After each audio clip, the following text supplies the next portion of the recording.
bespoke radio for the masses. Headline edition, July 8, 1947. The Army Air Forces has announced that a flying disc has been found and is now in the possession of the Army. If the game is rigged, change the game.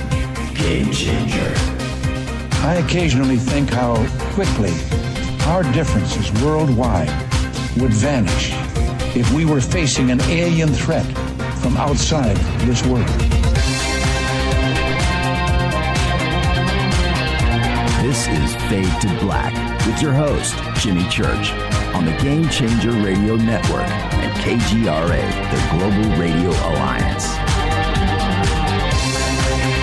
I need your help to get to the year 1985.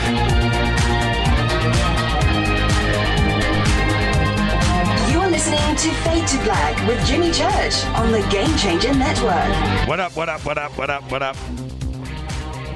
What up? How you doing? How are you doing? I'm doing pretty good. Feel good. Man, I'm sitting here rocking out, drinking coffee and tweeting and what's up. I forgot we had a show. I was in the same mood you're in. What's up? It's Fade to Black. Bespoke radio for the masses.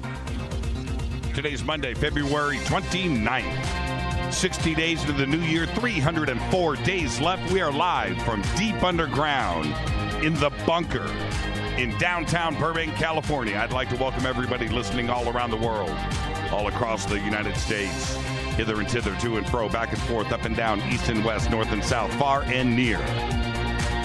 This is Fade to Black. For KJCR, the Game Changer Network, and KGRA, the planet, I am your oh-so-humble host, Jimmy Church. What is cracking, everybody? This is our, mine, yours, us. This is our Super Tuesday. Yeah, man. Tonight we have very special guest Brad Olsen back with us. Love Brad. Love me some Brad. With a very special Everything is Fake type of evening. Tomorrow night, author Robin Maxwell here on Fade to Black, talking about her new book, Atlantos, that Rita pried out of my cold, dead hands, and I haven't gotten the book back. And it's that good. Thursday night, comedian Ryan Singer here live. Hey, Rita, post in Twitter, if you would, please. Post in Twitter Ryan Singer's, the link to his cookies video on YouTube. 7 million views. That's Ryan Singer. That'll be Thursday night. Man, I am in a great mood. Great day here. And you know, I can't really go into the details, but just a great day. And I took the turn on everything else with, being run down. Feel good. I feel good. Life Change Tea makes me feel great. I say it every day, but that's what I do. Now, also, I'll say this right now. I know the emails and the stuff that I get from our audience, from you Fadernauts out there that have been doing Life Change Tea. All right? If you want to keep that stuff private, that's fine. But if you want to lay it out in Twitter and go, dude, I get it, church. Dude, I'm so with you on the Life Change Tea. Do it. I'm not going to call you out. I'm not going to do that. I'm not. Private is private.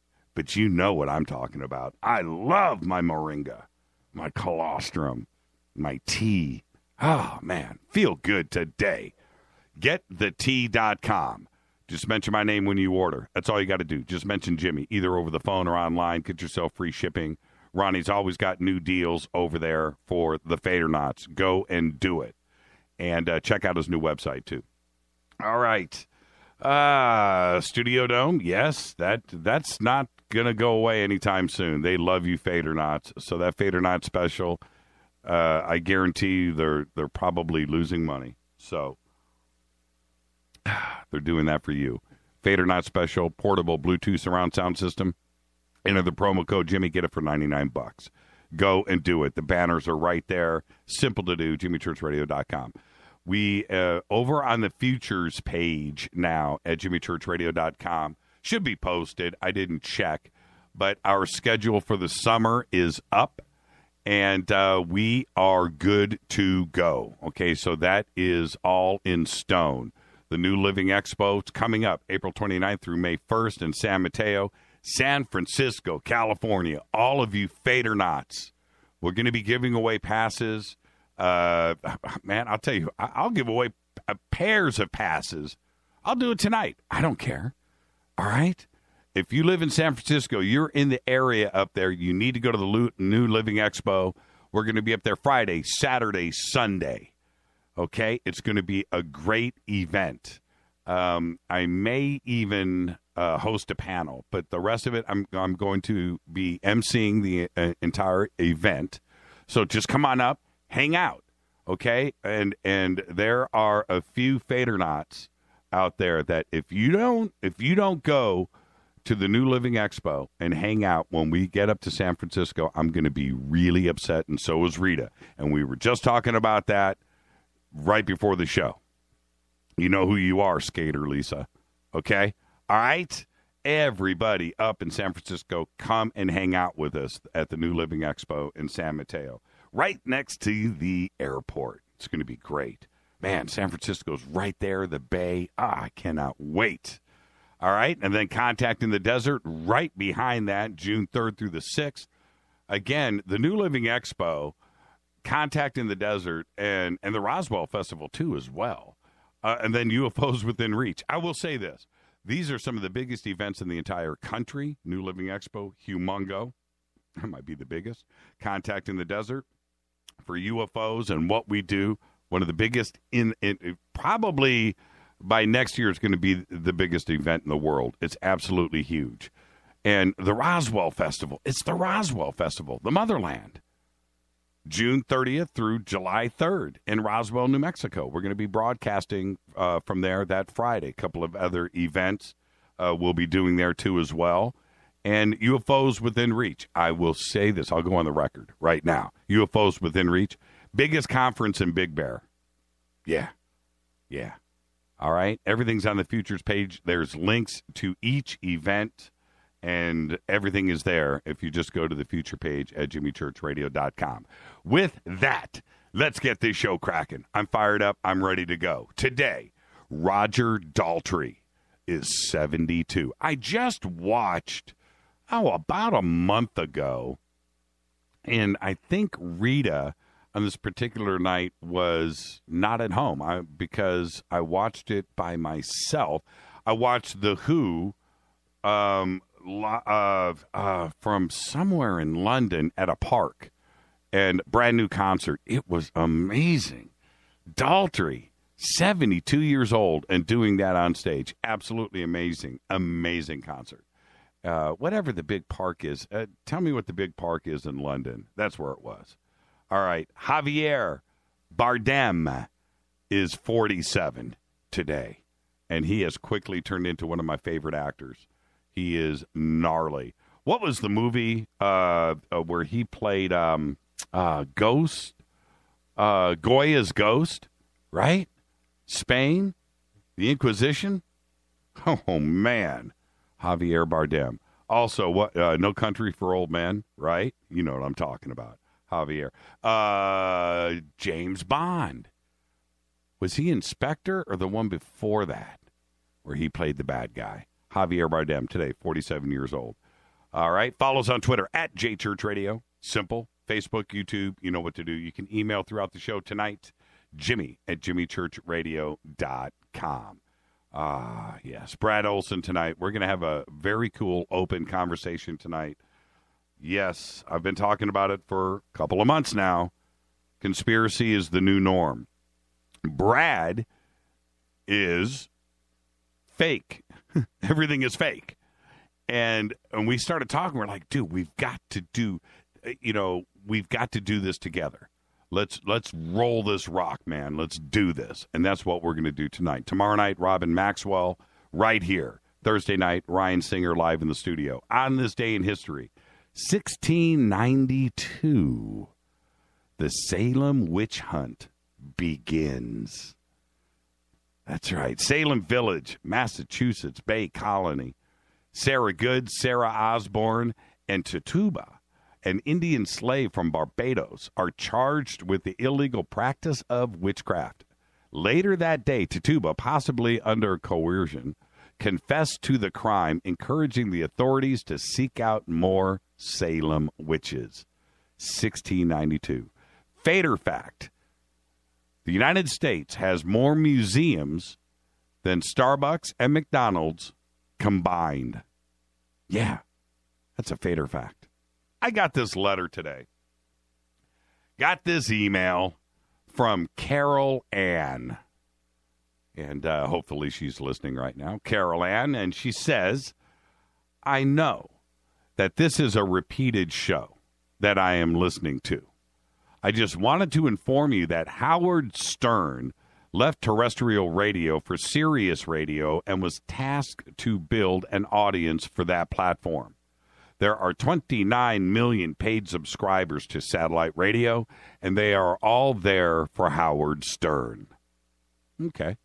He left willingly America's Got Talent, and she goes on to say it had become a grind for him.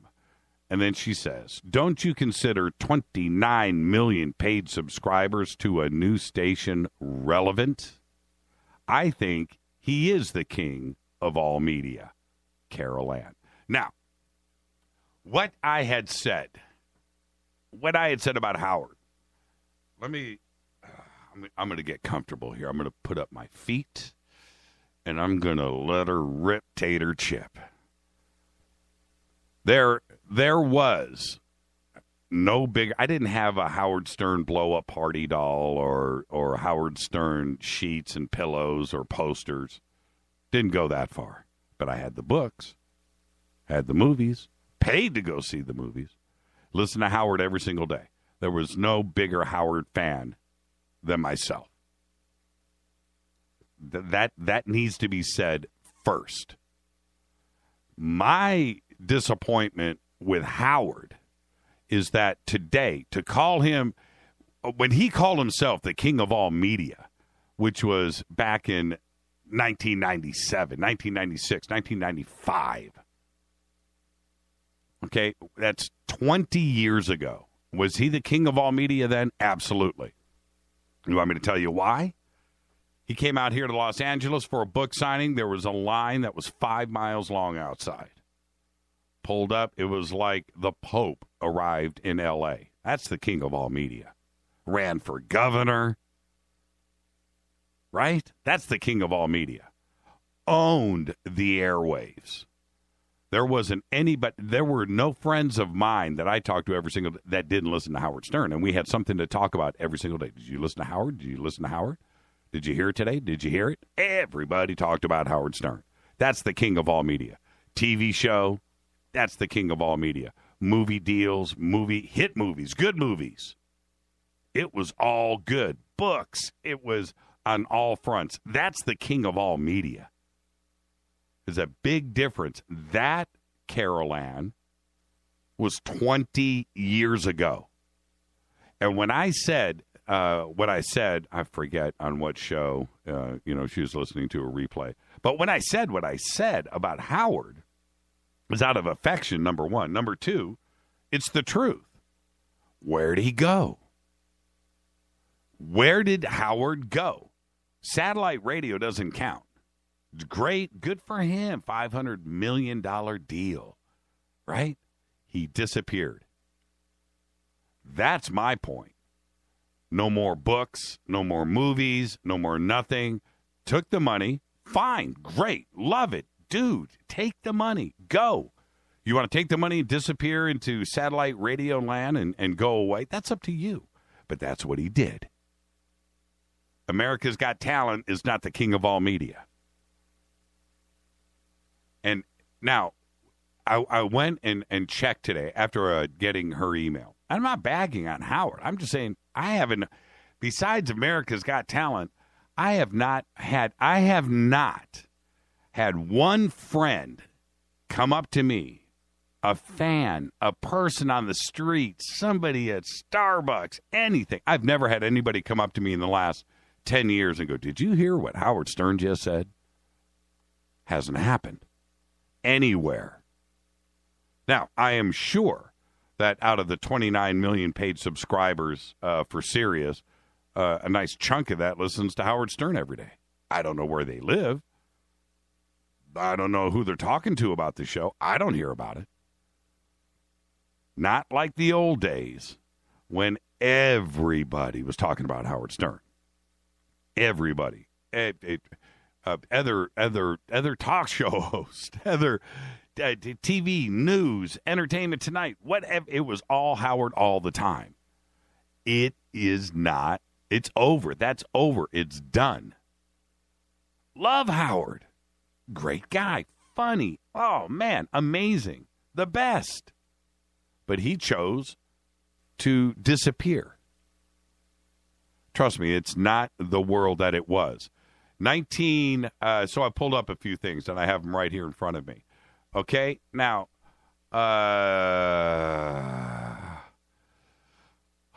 let's see here. Home video, Howard Stern's negligee underpants party. That was 1988. Howard Stern's U.S. Open soars, 1989. Remember Butt Bongo Fiesta? I do. That was 1992. Howard Stern's New Year's Rotten Eve. You remember that? I watched it. 1994. 1987, The Howard Stern Show on Fox. 1990, 92, Howard Stern Show on WWOR and affiliates, syndicated. Good. 1990 to 92. 92, 93, Howard Stern interview on E.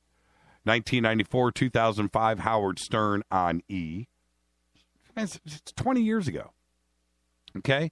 CBS affiliates with Howard Stern was 1998 to 2001. 15 years ago. Okay? It's a long time ago. Over. He went to satellite radio and officially in 2005.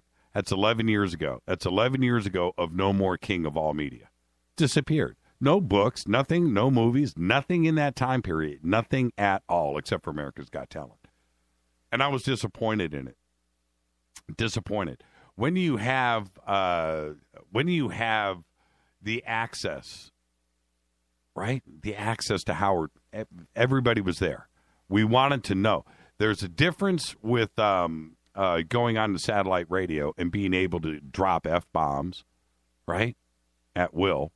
And then when you are on an FCC-guided airwaves where you can't, so you're taking chances, you're getting fined, that edginess, that's what was great. That's what made Howard Stern great.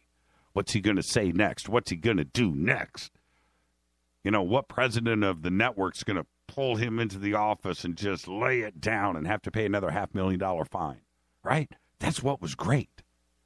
How far was he going to take it? But satellite radio, there's no boundaries. There's no restrictions. You know, it takes the edge off. It really does. So that's it. I'm a big Howard Stern fan. I'm just stating the facts. He took the money and he chose to disappear.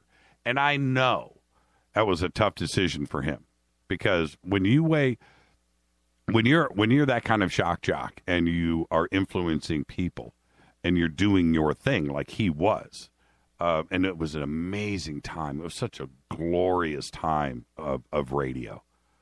And you're doing what you love. Everybody has their price. It doesn't matter. Everybody does. For Howard, it was $500 million. That's what it took to sell out. $500 million. You know, wave that kind of money around in front of anybody, and their morals change. So I don't blame Howard. I don't. I'm just saying, when was the last time you were standing around at a party, standing around with friends, sitting at a restaurant, and somebody said, did you hear what Howard said today? You haven't. It doesn't happen. Just remember what it was like in 1998, 97, 96. That was the real deal. He was truly the king of all media. All right. So, Carol Ann, I know you're a fan. Keep listening to Howard if that's your cup of tea, and that keeps the ducks quacking in your pond. Go listen to it. Good for you. All right. I haven't listened. I have not. I'm moving on from this subject right now. I have not heard. The last time I was in a car, we have satellite radio in our cars. Don't listen to it. We don't. We've got it. Don't listen to it. And when I do, I go to, what is it? What's that big hair, big hair, whatever the 80s hair bands one, and Ozzy's Boneyard. I'll check that out. But I've never listened to Howard Stern on Sirius. Maybe 10 seconds. As soon as I heard him drop a couple F-bombs, I didn't think it was funny. I wasn't there. All right, are you guys with me? Do you guys get what I'm saying? All right. Howard Stern and Jerry Springer. Okay, all right. Yeah, you guys get it. Cool. All right, back to the news that you know nothing about. Then we got to get Brad Olsen in here. I'm very excited about that. On April 2nd, in 1 month, everybody, the new series of radar scans will be performed on King Tut's tomb to search for the hidden chambers that may contain Nefertiti. That's what they're thinking. Another royal burial. Now, this is official today from Egypt's Antiquities Ministry. The announcement comes after stories were published, and I did not report on this for a reason. It smelled funky. But numerous media outlets last week were claiming that Egypt's tourism minister, his name is Hisham Zazu, had told the Spanish news outlet ABC that the chambers had been proven to exist and contain numerous treasures.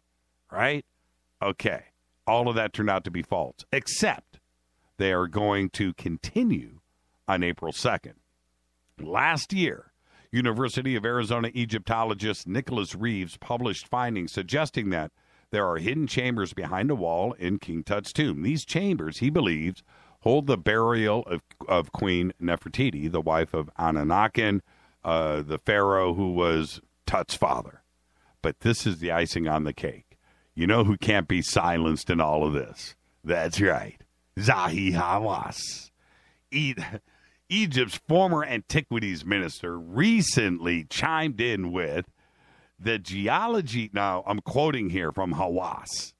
The geology of the Valley of the Kings will lead radar to produce false positives showing a tomb when, in fact, there was only a natural feature, end quote, from Zahi Hawass. You think he's still bitter? Somebody peed in his cornflakes. He's still bitter. He's not going to get over it. Let's just hope that there was something behind that wall. Think about, when Howard Carter found King Tut's tomb, how glorious. It changed. If you think about it, everything in the world turned Egyptian overnight. Hollywood, the dress, Chicago, New York, Miami, everything, all the houses, the clothes, the makeup, everybody. It was all Egypt all the time. Everybody had to have a mummy in their house. Remember those days? All right? Because that was a big deal. Maybe the biggest deal of all time. And maybe it'll happen again in our lifetime. I think it's great. I really hope something is there. Police powers in the UK, by the way, will be extended in the new draft of the Snoopers Charter to enable them to access people's web browsing histories and to hack into cell phones. The revised investigatory powers bill published on today, by the way, defies criticisms from 3 separate parliamentary committees by expanding the most controversial powers, including the collection and storage of everyone's web browsing history for 12 months and government powers to hack into citizens' computers and smartphones. Home Secretary over in the UK, Home Secretary Theresa May, said that the new legislation reflected the majority of the 122 recommendations made by MPs and peers by addressing issues concerning privacy protections, oversight arrangements, and strengthened safeguards. That's insane.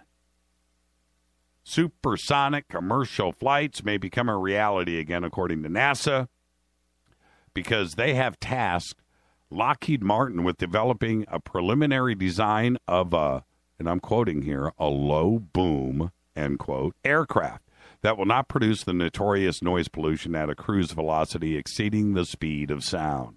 Lockheed Martin will receive about $20 million over 17 months to come up with a viable option for quiet supersonic technology. It's called Quest, by the way, aimed at introducing commercial aircraft that can reach supersonic speeds with a soft thump rather than a disruptive, noisy boom, unavoidable with the modern technology. I remember going into JFK, and let's go back to 1995. I'm flying into JFK, and as you're coming, there were parked there, and if you've ever done this, you know exactly what I'm talking about. There was like 2, 3, or 4 Concords sitting out there, right? And you land, and you're looking at these beautiful, I'm serious, you look at those Concords, and then you look at the plane you're flying on, no matter what it is, and you think, man, this thing's a piece of crap, because that thing is cool. And every time I flew into JFK, before they stopped the Concorde, I couldn't wait to taxi next to the Concords over at JFK. They were extraordinary to look at. And I just thought, there's the future. And I thought everything was going to be there one day. Like the space shuttle, right? They just went away. And we've never been able to get back to it. Russia had the Tu-144? I'm going from memory, right? And then the Concorde. And it just seemed like the future was here. The Jetsons, man, we were here with it. And it just went away. Hopefully, maybe it'll be back. I really, really look forward to it. Did you see this? Yeah, the article is over at Jimmy Church Radio on Facebook. But have you seen the ghost yacht that was found by the Filipino fishermen near Barobo and the mummy, right? Did you see this? Authorities are now trying to, the pictures are incredible. Just go over to our Facebook page. They're there. The owner of the boat is sitting at a table, mummified. That is crazy. Authorities are trying to identify the man slumped over the table beside the yacht's radio, surrounded by photo albums and tins of food. Barobo police released images of the mummified remains, and they think it's German adventurer Manfred Fritz Bajorat. Documents on board show that the vessel belonged to a Bajorat. Very interesting. That is a true ghost ship, man. That thing was just floating around out there. Go check out the pictures. Absolutely incredible what the ocean will do to you if you're just sitting out there and you just, sitting at the table. You turn into Manfred Fritz Bajorat. I'm your host, Jimmy Church. Let's get out of here. When I come back, I'm going to skedaddle. When I come back, Brad Olsen is going to be right here. It's going to be a conspiracy type of evening right here on Fade to Black. I'll be right back.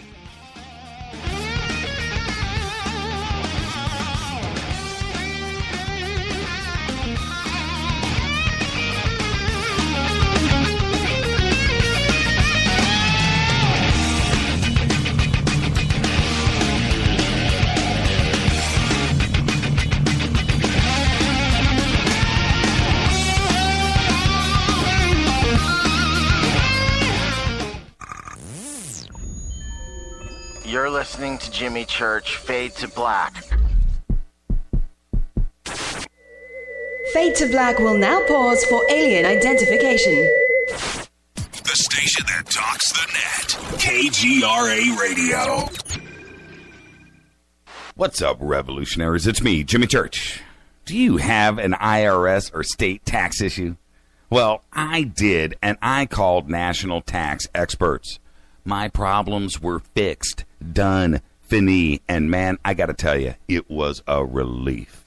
National Tax Experts are a recognized tax office that services clients in all 50 states.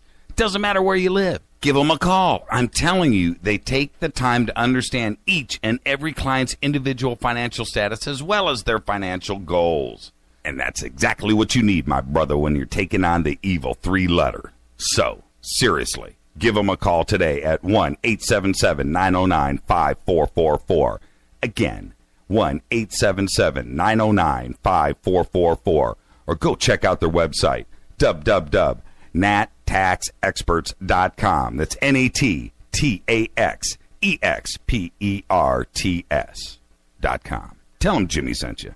Okay, nurse, let's get this man to the ER stat. Right away, doctor. We see this every day. Heart attack or angina pain due to blocked and clogged arteries. Chelation can remove obstructions or blockages from arteries and help avoid painful and expensive surgery. Now there's Angioprim. It's a liquid oral chelation product that you take with juice. You start to feel the results fast. Angioprim increases blood flow all over the body, and that means more energy and strength to take on the day with less aches and pains. 60 years of research has gone into chelation, and Angioprim is the result. A safe and easy way to unblock your veins and arteries from buildup that slow circulation. Paging Dr. Jones. Please report to the emergency room right away. Log on now for a special radio offer from Angioprim. That's angioprim.com/radio. ANGIOPRIM. Angioprim.com/radio or call 877-882-7221. That's 877-882-7221. 9 out of 10 geneticists agree. Fade to Black is not your father's radio show on the Game Changer Radio Network and KGRA, The Planet. Hi, this is Chase Klutsky with Fate Magazine Radio, and you're listening to Jimmy Church and Fade to Black on the Game Changer Network and the KGRA digital broadcast station where the Fade-or-Nots rock. Hi, this is Rob Reiner from Anvil, and you're listening to JimmyChurchRadio.com. What's up? I'm Chris. What up? This is Combat, and you're listening to Jimmy Church Radio.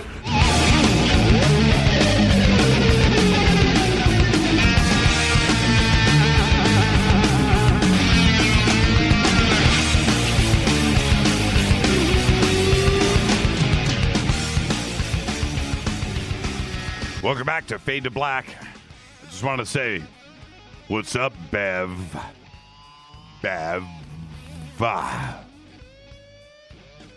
I'm in a great mood. For a lot of different reasons, but Brad Olsen's here. And it has always something to do with it. Brad Olsen's passion for writing goes far beyond his book publishing business or the online content that he produces. His books have reached a wide audience across the country and around the world and have won numerous awards.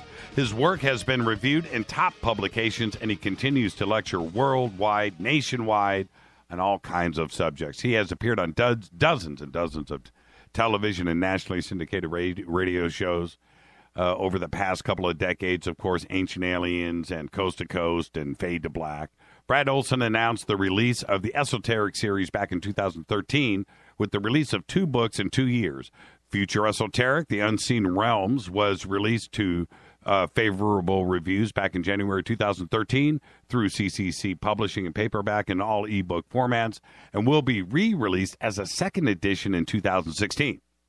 The second installment of the series, Modern Esoteric, Beyond Our Senses, was released in March 2014. A third book in the series entitled Beyond Esoteric, The Ultimate Journey on Fade to Black with Jimmy Church is going to be out in 2018. What's up, Brad? How are you tonight, sir?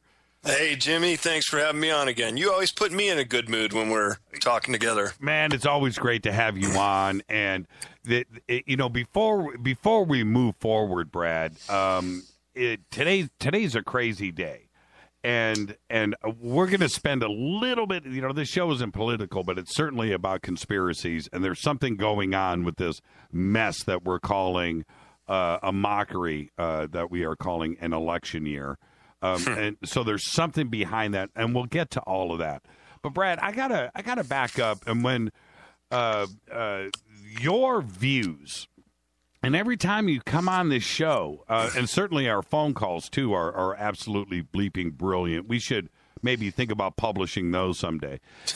Is your views are grounded. I mean, they're completely grounded. You are not, you're not out there. You know, you're not out there. They're grounded. And where did this come from? Can you point to your parents, your family? Is it San Francisco? What gives? I'm just a happy, very optimistic person all my life. Some of my friends say I was born with the happy gene, whatever that means. But I'm very curious. I've traveled around the world. I've spent many years abroad. I've accumulated a lifetime of knowledge, really, of things I've learned out there and in publishing books and doing the other content I produce, including speaking at Contact in the Desert this June with you. Right. It's just snowballing. It's just the more I can do and get out there, the happier it makes me. And so I guess, my parents, we're all really good friends. I love visiting them, and my brothers and sisters. I actually have a very functional family, whereas we love getting together and hanging out with each other. So I guess it's just I'm a very well-balanced person, and so digging into some of these darker side of conspiracies, it maybe doesn't affect me as much. I don't let it get me down. Did you ever talk UFOs and stuff with your parents? Oh, all the time. They've always known me for having an interest in that subject my entire life. Some of the earliest doodles and drawings I ever made were of aliens and UFOs. This is something I've always felt a strong affinity with. And as I work on the posters for the How Weird Street Fair every year, there's always a UFO or an alien in every single one of our posters, which I design. You know what's funny when you say, you've got a, well-grounded family. My family here, Rita's family especially, is the entire family, I'll share this with you, lives, when I say the entire family, I'm talking about aunts, uncles, nieces, nephews, grandparents, brothers, sisters. Everybody lives like within a few miles of each other. There's 25 of us that live right here. We're in each other's business every day. And the family itself is absolutely amazing. But for 10 years, before, anyway, we never talked about UFOs or ghosts. We never did. And now they don't stop. Right now it's really, really funny. They'll come in and, Jimmy, you got to see this. You got to see this, and show me some Russian television show about UFOs. This was just on, and this is a big deal. And I'll sit down and watch, and they'll translate for me, or whatever, or Greek television, or Armenian TV, or things that they want to know. They know that it's funny how that's what they want to talk about now. And I think that interest is there in every family. I really do.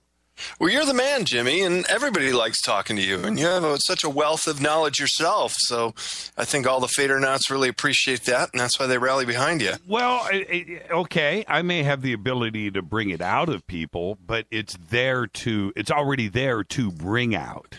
Right? You just got to figure out a way to get to it. And I've certainly done it with my family in spades. It's absolutely now it's gotten to the point where when we have a dinner party, Rita will pull me aside about a half hour before everybody getting over to the house. Okay, no UFOs tonight. No UFOs. So, okay, now I don't even know where to start, and I'll share this with our audience tonight. Brad and I, when we were talking about doing the show tonight, Brad and I played a little poker in email. It was pretty funny. He goes, "Okay, Jimmy, here's my, and so he sends me his top conspiracy. I'm like, okay, I'll see your conspiracies, and I'll raise you Zika virus, right?" And Brad comes back, okay, all right, I see your Zika virus. and I raise you fluoride. And so we have a long, interesting list of stuff here. And as I looked over our list, which I almost never do for the show, hardcore show prep. But what was interesting here for me, as I looked at this, is everything that you and I shared between us is all in the mainstream media right now. All of it. And I would venture to say, Brad, that the majority of people watching the news, watching mass media, and hearing about this stuff are all rolling their eyes. They're not buying into the dogma that they used to, right? I don't think it's that kind of party anymore around the world. I really think that conspiracy is the new norm. And I love the way that you put it. You're going to be speaking at Contact, and your presentation is everything is fake.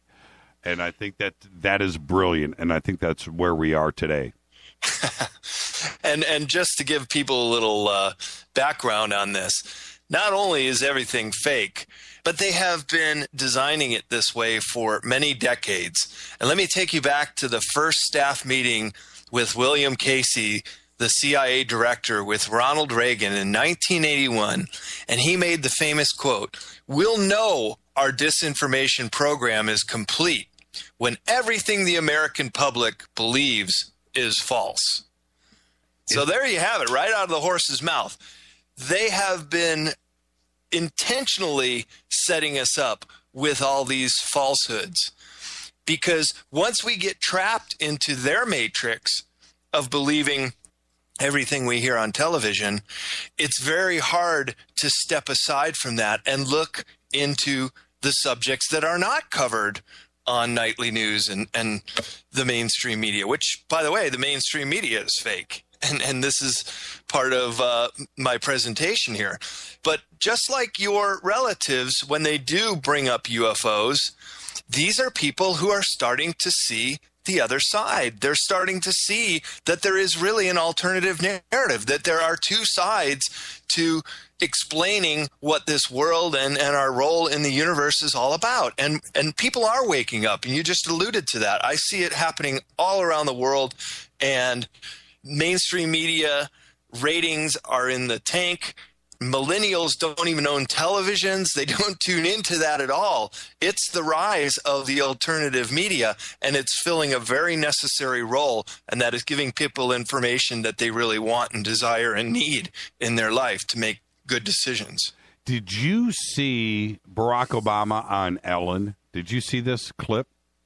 I didn't. Okay. I normally don't watch TV. Okay, well, so it's about E.T., right? Once again, so he sits down with Ellen, and they bring out this little 6-year-old girl that comes on. She knows about presidents, and she has this knowledge, right? And she's on Ellen all the time. I've never watched Ellen, but I did see this clip, and I got a little background on it from our friend Ben Hansen.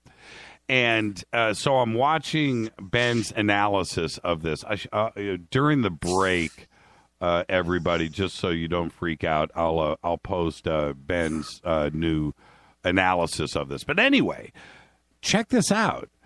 They set, Barack is the guest, and they set him up with this little girl. She comes out, and Ellen says, "So, do you have any questions for the president?"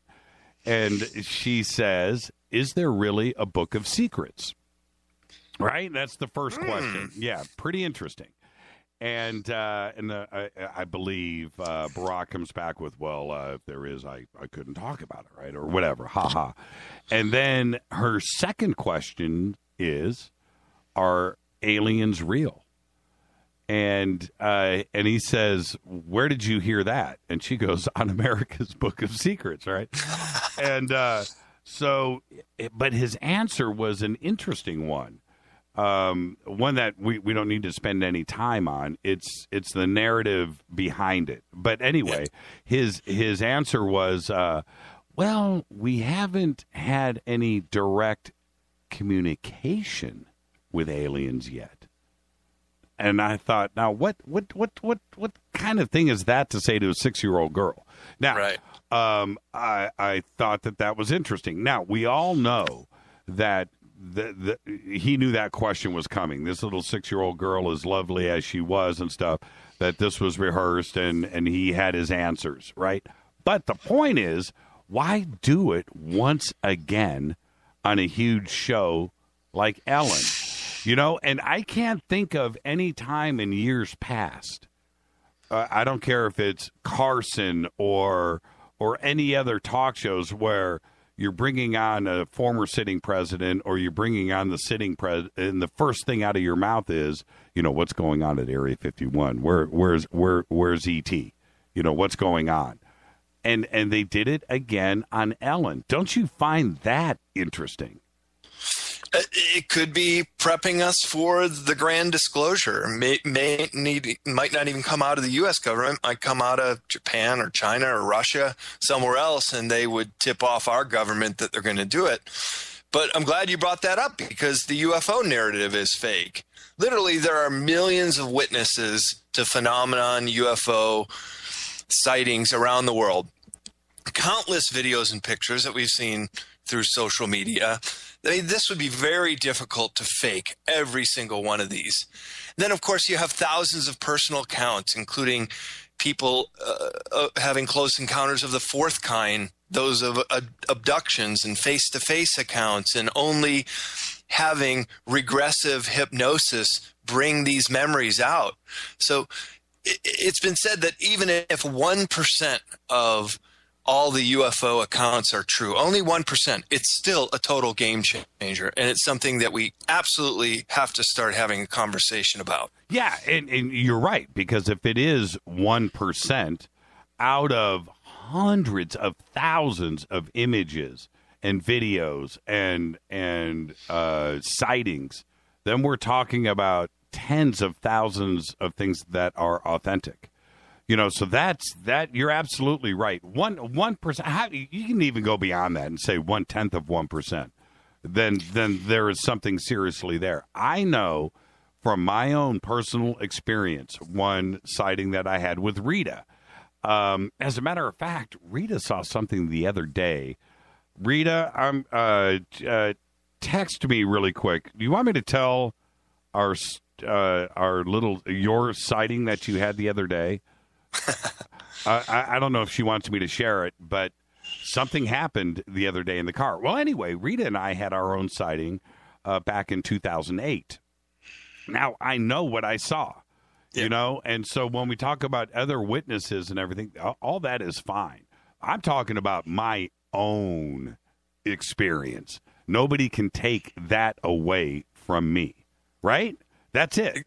You know, exactly. I know what we saw, and what we saw wasn't right. And it's certainly, if it was of this earth, then we may even have a bigger issue on the table if that kind of stuff is. Rita just said, "Okay, it's too late not to tell." Okay, all right. Well, this is what happened. Check this out, Brad. Not yesterday, the day before, Sunday. We're driving here in the valley over to her parents' house, and I didn't see it. Okay, but Rita it's about 2:00 in the afternoon, and I'm driving, and Rita jumps forward in the windshield and looks up. And then looks out the side window and then looks out the back window. And I'm like, well, what's up? She says, I just saw a lens. And I said, what do you mean? She goes, it was like a glass lens. I said, like a contact lens? She said, yeah, except there was a line going through it. And I said, what do you mean? She goes, it just came right down in front of the windshield like it was looking in the car. And then flew away. I was like, what? And she was disturbed. And now what was, I don't know. I didn't see it. I was driving, right? So I just didn't see it. And the car's moving. I need to drive the car. You know, I don't need to be looking around. But she certainly saw what she saw. And she talked about it all afternoon. Very strange. I mean, her description, the look on her face, it was trippy. And so what was it? I don't know. It happened so fast that there isn't any other real details to it. That was it. That's all that happened. But you have to go back and look at your own experiences. And how about yourself? I know that you saw the blue light a couple of months ago. You came on the show and we talked about that. But have you had another sighting that you can't explain? Yes, I did. And this is really what set me off on working on the Future Esoteric book and the whole esoteric series. And that is when I was backpacking around the Pacific Northwest in the summer of 1997, a couple fellow hikers. We were camping commando style at the highest point on Crater Lake. And at the very top, it's like 8,700 feet. There's a little forested area. You can't get permits to go up there, but we were just winging it. So we're out watching the sunset. Where's Crater Lake for the audience that doesn't know? Oh, that's Southern Oregon, just about 40 miles north of the California border. It's beautiful, by the way. Oh, it sure is. Yes. And I might be working on a new show on History Channel about national parks and recreating this account. But basically, it was myself and two other hikers that saw it. There were three guys ahead of us. They were just entering the forest. They missed it. But it was basically a streak of light. It was still light out, but it was so bright. It was like a laser beam that started out of nowhere and was aiming straight towards the depths of Crater Lake. And right about the time when the rim of the crater, it just started fading out until it disappeared once again. The whole thing just took about 10 seconds. But we watched it the whole time, and the two other guys fell to the ground laughing, ran up to the group to see if they saw it. Just before we got there, we saw the exact same phenomenon happen over Mount Shasta, entering the cavity of Mount Shasta. And so this has gotten me very interested in what I saw. And like you said, you know what you saw. And I have found out subsequently that most UFO sightings around the world occur near volcanoes. And I find that very interesting because volcanoes usually have large open cavities, huge spaces underneath them. And this could be where ETs can withstand the heat, transfer through matter, and basically hide off of the surface of the Earth. So this corresponds to other things in the UFO narrative that are very interesting. But mine wasn't craft. It was just this mega bright beam of light that came from nowhere and then ended nowhere. And I found it so ironic that it happened at Mount Shasta moments later, and both of them were heading straight into the core of the volcano where the trajectory was aimed. How big was it? Well, it was massive. It would have been the size of a huge airplane, but it was perfectly straight, streaking light, bright white light. And okay, maybe it was some kind of super high technology. Right. And now I just read recently the Navy is now working on a laser beam weapon, something that is going to be a complete game changer. So this technology has probably been around since the 90s. But my gut feeling is it was something beyond this world. Well, that's very similar to what Rita and I saw back in 2008. And it was about 10:30 at night. I've told the story many times, but we don't need to, get into the details. But 10:30 at night, we're pulling down into the valley from La Tuna Canyon Road above Burbank and the valley. And so as we're coming out of the mountain down La Tuna Canyon Road, you can see the lights of the valley in front of us. It's beautiful and majestic, and it's something that always takes your breath away. No matter how many times you do it, it's an amazing sight. Well, Rita, the sunroof was open in the car, and she sees something through the sunroof, and I see her looking up, and she says, WTF out loud. And so it caused me to look up. It's a winding, I got to drive, but she freaked. And so I looked up out of the sunroof to where she was looking at, and it came down through the center of the windshield, and it was a ball of light, and it just came really fast, straight down into the valley, like into downtown Van Nuys. And I thought there was going to be an explosion. You know, I thought it was Armageddon. Wow. It was pretty crazy, and nothing happened. There was I thought something crashed, but nothing happened. And again, I'm just saying it was what it was. I can't explain it away. And like I had said earlier, like you just said, if it was E.T. and Alien, that's a big deal. If it wasn't and it's ours, it might be a bigger deal, because that's and what, you know, what I saw is what I saw. I still can't explain it. I called MUFON immediately, and they had no reports. And that was the other thing that was funny. It's one thing to be at Crater Lake, but when you're dealing with the valley, of which, you know, there's 1 million people or more here, and it's 10:30 at night. It's not 4 o'clock in the morning. It's 10:30 at night. The valley is alive. You know what I mean? Yeah. I would have thought by the time I got home it was going to be on the news, which it wasn't. And it wasn't in the papers. It wasn't on any websites. MUFON didn't get any reports of it. And that was really strange to me, that it was so bright and so big and went right into downtown Van Nuys that somebody would have seen it. No reports. Nothing. Kind of reminiscent of the sighting in Jerusalem of the bright ball of light at the Dome of the Rock, very sacred place in Jerusalem, Israel. And it was filmed at 3 different angles, 3 different pieces of footage showed it. And it's just hovering right over the Dome of the Rock.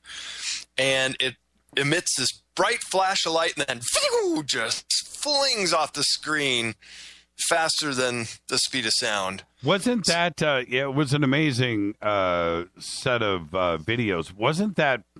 Didn't somebody come forward and say that we did this?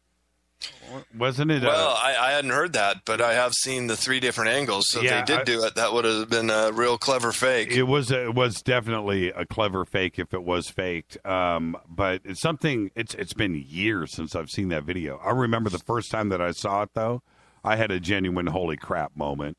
I was like, man, wow, that's bizarre. Okay, we're going to be up against a break. When we come back, hold on, I'm looking. The sky is fake. That's actually pretty good, too, as well. And then, and of course, we need to, one of the things that we both wanted to get into was oil, gas, and that fear porn that is going around. There's so much to talk about tonight. Our guest, well, and then, you know, maybe we should talk a little bit about the election, and I'll get that video up during this break. This is Fade to Black. I'm your host, Jimmy Church. Tonight, our guest is Brad Olsen. I'll be back with Brad right after this short break. Stay with us. Bespoke Radio for the masses. Follow us on Twitter at JChurchRadio. That's what you want to do. Email is jimmy@jimmychurchradio.com. I'll be back with Brad Olsen right after this break. Stay with us.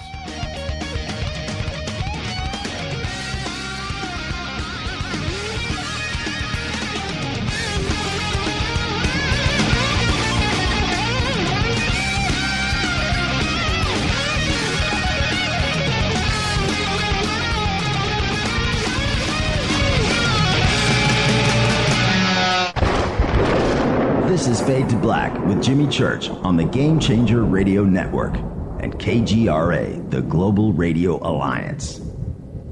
The station that talks the net. KGRA Radio. Hello, I'm Katie, and you're listening to my main man, Jimmy Church, on jimmychurchradio.com. Hi, this is Ray Hobbs here, repping the planet, and you're listening to my good friend, Jimmy Church, Fade to Black, on the Game Changer Network and the KGRA Digital Broadcast Station. People love to shop. What if you could shop and it was actually good for you? What if you could actually purchase items that bettered your life? What goes into your body is important to what quality of life you have. How about shopping for items that better your health? GetTheT.com is that shopping place. We're not only tea, even though that's our #1 seller, we are about helping your health. There's Colostrum LD for those of you with autoimmune troubles. The product helps your stomach get on track. GI problems produce pain. Get relief with Colostrum LD. How about some fat burners? Or maybe some joint aid? Or a power cleanse? There's so much to tell you with very little time. So get help health-wise at GetTheT.com. That's GetTheT.com. Or you can call our friendly operators at 928-308-0408. That's 928-308-0408. Get help and relief by going shopping. Shop at GetTheT.com. That's GetTheT.com. Serving people with great products for over 8 years. GetTheT.com.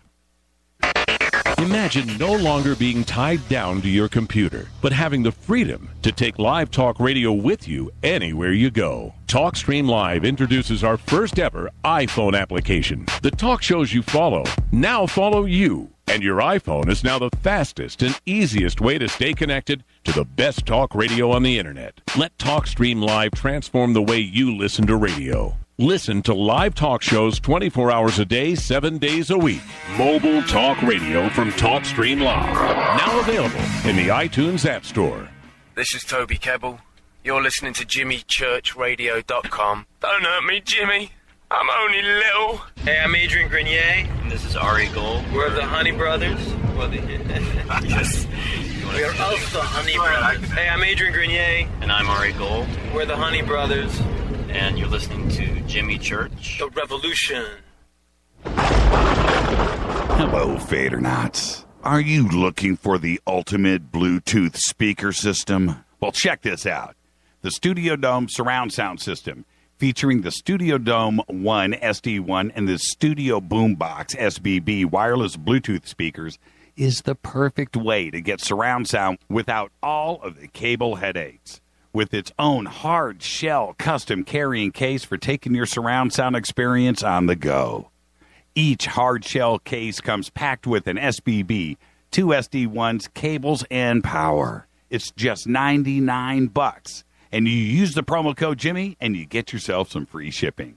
Once again, Studio Dome brings you the best deal on the net. Anywhere. Just go to the Studio Dome banner, JimmyChurchRadio.com, promo code Jimmy. Go Beckley Tappy. This is Micah Hanks of the Gralien Report, and you're listening to Jimmy Church on Fade to Black, across the globe on the Game Changer Radio Network and the one and only KGRA Radio, The Planet.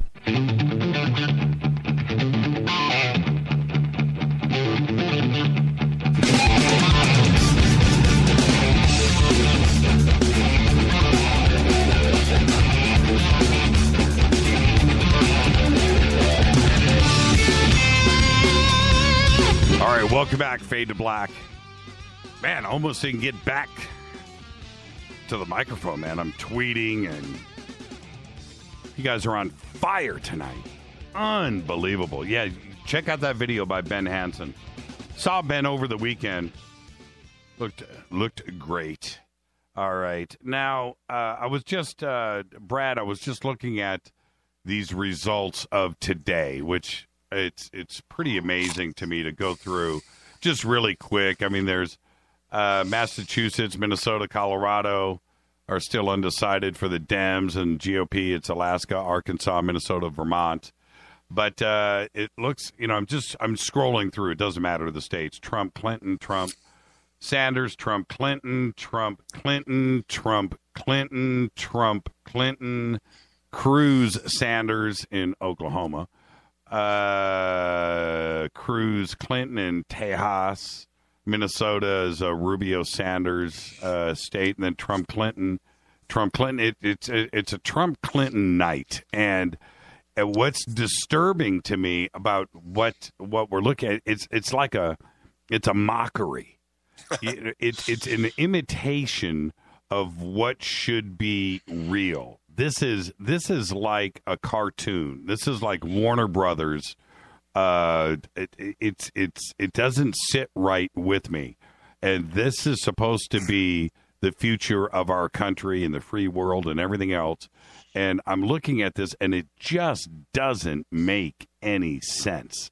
Are we going to look back at this election year and just go, what the hell did we do? Are you saying the Democratic government is fake? Oh, man. When you look at the true definition of democracy, right, and you look at the pure definition of it, no, we're so far away from that. I don't know, but it's we're supposed to be, and I'm proud of the fact. We have the brightest, the smartest. We have free will and all of these freedoms and everything that we base ourselves on, right? And I look at this election cycle, and this can't be, and it is not the best that we have. This is not the best that we have. We have better people out there that could run this country, that could make us proud. What's running right now, none of them should be sitting in the Oval Office. Not one is qualified. But one of them is, and that's an even more frightening thought. Well, the reality is we live within a corporate dictatorship, and Hillary is very much establishment candidate. Trump is not. And I think that's why the GOP is going to have a civil war in the coming weeks and months, because they can't stand this guy. But the more that they seem to lash out at him, the establishment pundits and so forth, the more that the Trump electorate are just getting lit up. They just love to have this showdown between someone who wants to shake up the establishment and another establishment candidate. And that's why Hillary, for sure, is going to be the establishment candidate. I worry that maybe if Trump is looking like he's going to go all the way, they might go Bobby Kennedy on him and take him out too. Well, you remember last night I talked about this. You remember the movie Running Man? Yeah. Okay. And when that movie came out, it was so far out there. It was so crazy, which is what made it so fun. Richard Dawson was spot on the money. And it was just like, you know what? We'll never come to that. But it's fun to watch. And that movie took place in 2017. And now I'm sitting here thinking, we are living the Running Man. We are truly there, that we could turn an election for POTUS into a real-time reality television circus. Right? And that's exactly what's going on. I swear, it's like the Kardashians or some crazy reality show. It's running in real time in front of us. It's bizarre to me, and nobody really wants to say anything. It's come down to ratings. Each one of the certainly on the GOP side, but on the Democratic side too, all of the debates were done as a circus act, as a sideshow for ratings. And they wanted, instead of talking about issues, right? Platforms, issues. It was nothing but a reality show, personal attacks, and these guys going after each other. And that's what people wanted to see. And it's amazing to me. It's like, be careful what you wish for, right? Well, look at what Trump, he's coming from a very popular reality show called The Apprentice. So, of course, he has stage presence. Of course, he knows how to magnify his voice and shut down his opponents when they're criticizing him. Jeb Bush never had a chance. He just minced him up like chopped liver. It was embarrassing in many ways to see the low blows he took. And you're absolutely right. This is circus. It's like the old Roman motto of give the people bread in circuses.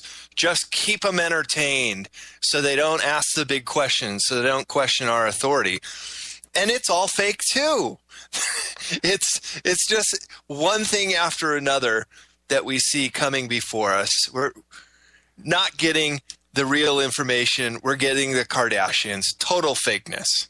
Do you, when we look at the reality of it, which is the Bilderbergs or the Rothschilds, the big bank, the Feds, the real guys running the world, sitting around and plotting their agenda, that this was what they wanted to do, because I think that's, what I see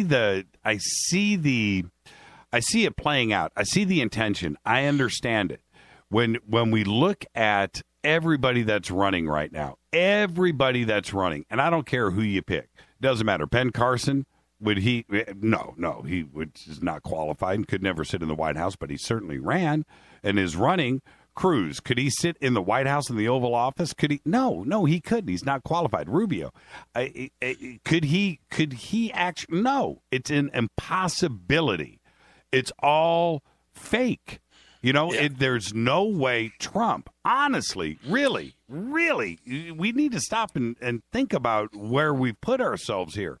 So was it done intentionally to make sure that nobody from the GOP could possibly win against Hillary? And the reason why I'm not bringing up Bernie in all of this, I mean, Bernie, I'm sure he's a lovely guy. I'm sure he's great. Okay, I really mean that. I'm not saying that to with my tongue in my cheek. I'm saying that for real. But is he qualified to be the president of the United States? No. And so let's throw somebody in there against Hillary that can't possibly beat Hillary. And now it might even turn out to be a mistake. Maybe he can pick up steam and do something. I doubt it. But he's not qualified either. And I don't even think Hillary is. But it seems like there's some big grand scheme conspiracy here to make sure that the establishment gets back into the Oval Office, and nobody else that they have presented is qualified for that. It seems like it was done with all bad intentions out of the gate, and that's the conspiracy. I really feel it. I don't see any other way to explain what we're presented with in 2016. I don't see it. I'd say you're absolutely correct. It's always been the establishment's game, and they'll always control the game. It's just like trying to play poker with the best poker players in the world. Even if you're lucky and you get good hands, you're still going to lose. And I think we saw that with Bernie tonight. He had all the best intentions. He really mobilized young people. It was kind of reminiscent of Obama mobilizing people in his early election years. But Obama was establishment. We found that out later. No question about it. Bernie, he has a big heart. Like you said, he'd be a great guy to go out to dinner with or have a drink with. I'm sure he would really be awesome. But he's not establishment. And what we saw tonight, he got slaughtered. He doesn't have a chance anymore, unfortunately, because he has a big heart. And I resonated with a few things he said. But I'm still backing Andrew Basiago. That's it. He's the disclosure president. Yeah. I'm with you on that one. See, the thing is with Bernie, and this is what it's doomed for failure. All of the things that, free college, yeah, absolutely. Who wouldn't vote for that? Free health care for all of the citizens. Who wouldn't vote for that? Let's get rid of the 1%ers, and let's get rid of big business, and let's do campaign reform. Okay, but all of those are impossibilities, and it's just not going to happen. There's no way that he would be able to pull all of that off. And it sounds good. I'm serious. It sounds great. Why not? But I just don't see him as being a president. I don't see him being there, and he would never be able to get that stuff passed. It just wouldn't happen. And we would be right back into the same old, same old. I said last night, and I truly mean this, when Barack was elected, our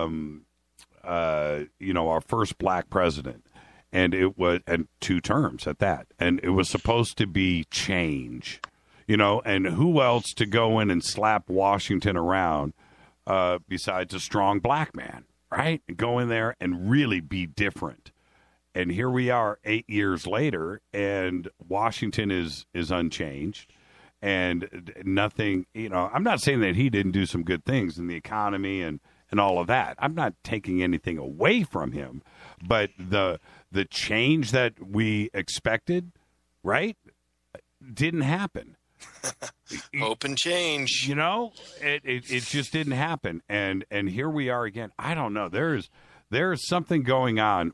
If you remember, let me refresh everybody's memory. Back when Hillary and Obama were against each other, Obama disappeared from the press plane, right, on the campaign trail. And his campaign manager steps on the plane and says to the press corps, okay, Obama is attending a secret meeting. He's not going to get on the plane. We're still going to fly you guys to some city, but we'll get back to you on this later. And they're like, wait. And the whole purpose of having a press corps like that is checks and balances, right? So they can report on the news and talk about what's going on. And they can't, and they are purposely being spirited away from what he was doing, right? And he goes and meets with the Bilderbergs, right? And comes out of that meeting, this top secret meeting, comes out of that meeting, and he's the chosen one. He's the made man. He's the made man. And that is not conjecture. That is not theory. That is not conspiracy insanity. That really happened. And somebody told Hillary, it's not your year. It's going to be Barack's. And that's what happened. And he was elected. And that's what's going on right now. When I'm talking about this election cycle is funky. Funky. I don't know what the agenda is. I really don't. I don't. And the only thing that I can put together through all of this is like it was just set up to make sure that Hillary is the first woman president, and she's the establishment. And, if you think about her run in politics, it's long, man. It's decades and decades long. Oh, yeah. And her relationships and everything else that she's got going on with those power brokers, that's who they want in the Oval Office. You don't get more establishment than Hillary for those exact reasons you just cited. But and probably when Barack walked out of that Bilderberg meeting, Hillary did too, and they said, "Don't worry, Hillary, 8 years, we got your back." And what about the press corps and all this? Did they report on the Bilderberger meeting? No, not at all. And here we go. The mass media is fake. 6 corporations own the vast majority of all media outlets in this country. They make their decisions behind closed door. We're not privy to that.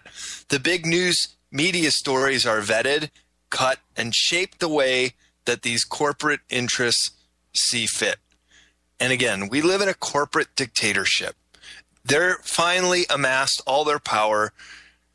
Like the CIA guy said, they're getting to the point where everything is fake, and their disinformation programs have worked. But there are a few people who are saying, no, forget that.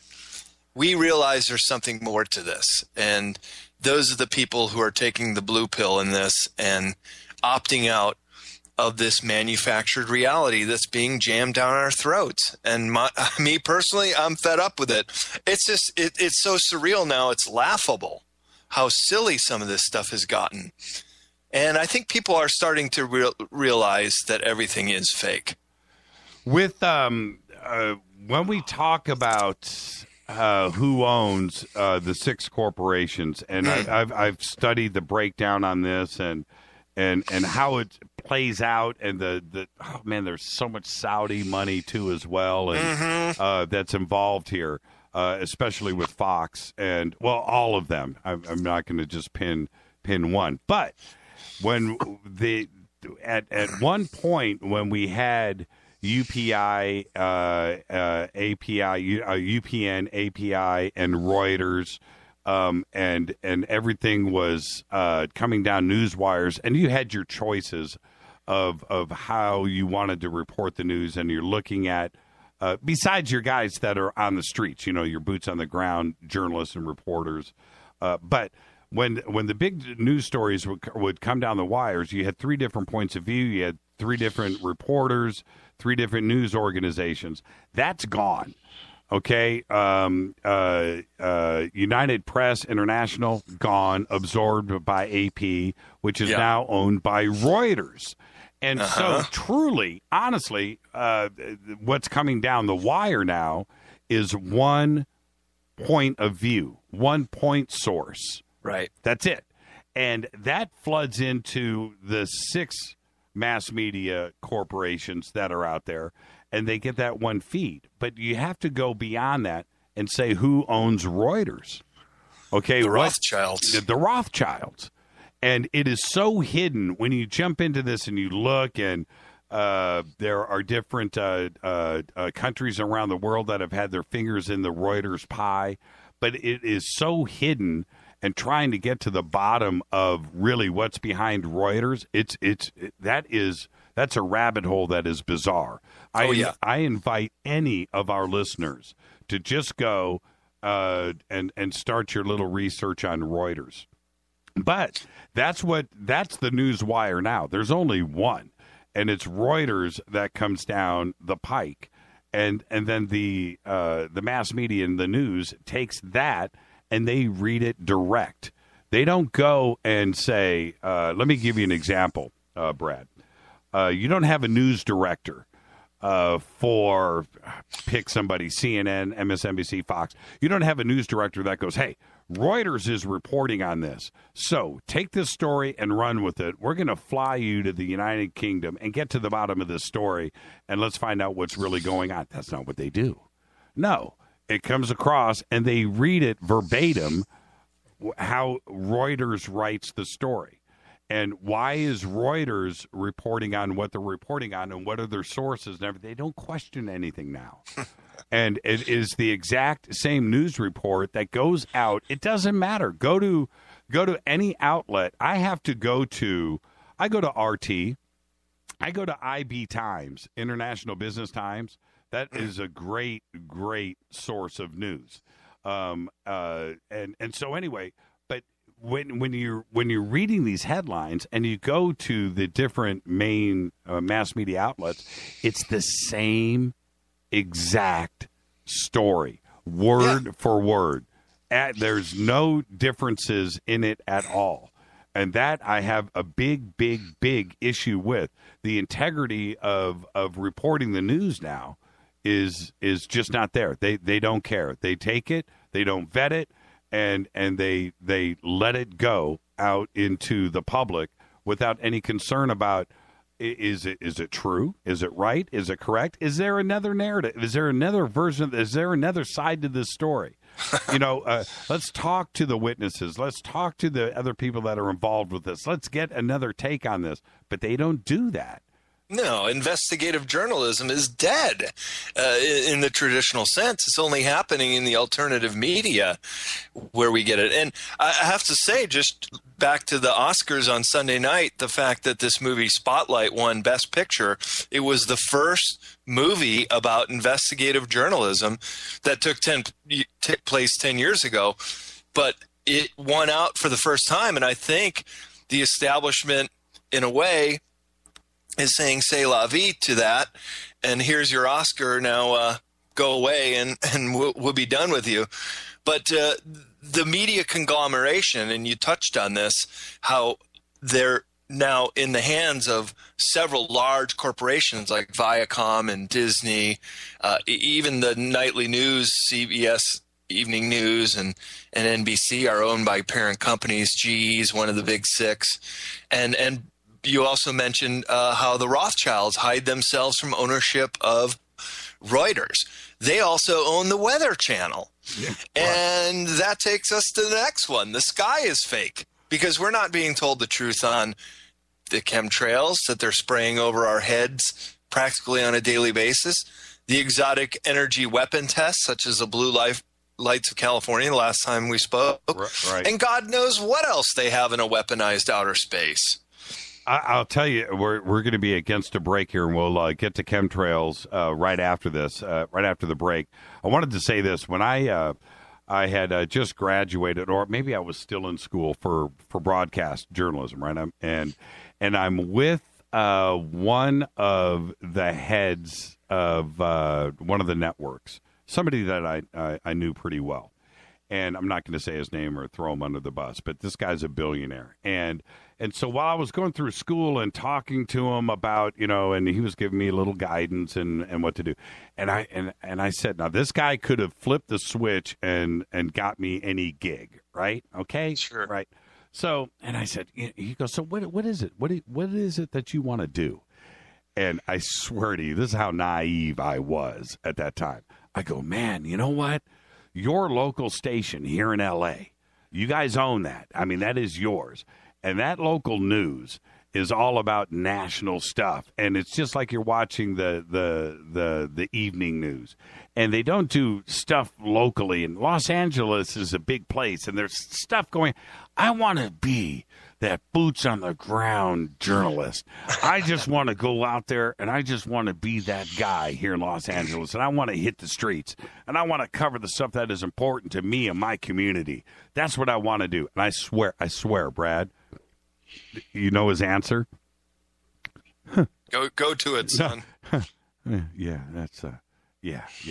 It was there was he did everything but tell me, you know what? That doesn't exist anymore, man. No. It was just I don't know.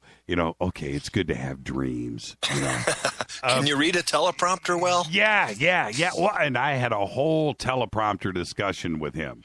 And I remember in school, the whole teleprompter thing and doing, we would do, a mock broadcast, right? With the newsroom and very nice facility. But I'm reading, and so when you're in school and you're doing stuff like that, you have your reporters that are writing the news, and then you've got people that are handling the control room, and you have your news directors, and everybody's got their little role. I was always the anchor man, right? Okay, no big deal. But I was like, man, I just hate. I would go off of the teleprompter, and they would stop me, and they. One of the teachers there, who was a newscaster here in L.A., said, you know what, dude? You cannot go off the teleprompter. You can't do it. You can't do it. I said, what do you mean? He goes, well, you can do it once, but that'll be your last time. One and done. That's it, man. You, with that teleprompter, it just bothered me. And I decided then that I wasn't going to be a talking head. I just wasn't going to do it. The illusion of what's out there, those people, whoever it is, a doofus like Brian Williams or whatever, those are people that are put there because they look good and people believe what they're saying. They're not there because they're journalists. They're there because they're reading off the teleprompter and they get people to buy, I'm going to say it again, the narrative. And that is their job. That's it. To look good. Let's take a quick break. When we come back, let's talk about some chemtrails. Our guest tonight, Brad Olsen. I'm your host, Jimmy Church. This is Fade to Black, bespoke radio for the masses. Great conversation. Conspiracy, the new norm. Everything is fake. More with Brad right after this short break. Stay with us.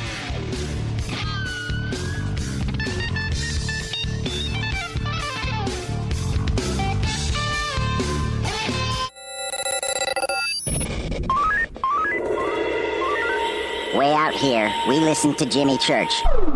You're listening to Fade to Black.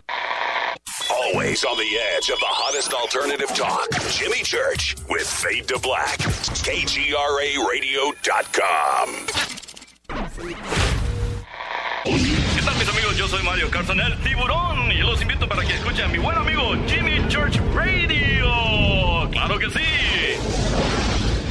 Hey, I'll make you a deal. Give me 60 seconds, and I'll give you directions to the Fountain of Youth. Okay, I'm joking. Well, kind of joking. No fountains, but youth, I got. Nature's Youth, and their premier anti-aging product, Nature's Youth RSF. With your sensible diet and exercise plan, Nature's Youth RSF can help you look and feel better. RSF is an all-natural amino acid supplement that supports your body to naturally increase HGH levels without any synthetic hormones. And elevated HGH levels can contribute to increased energy, improved libido, reduced body fat, and improved exercise capacity. Let's be honest, who doesn't want to look and feel younger? Visit the newly designed website at naturesyouth.com or call 800-333-6923. That's 800-333-6923, and like them on Facebook, and you'll be included in contests and exclusive offers. What a deal. Oh, speaking of deals, my time's about up.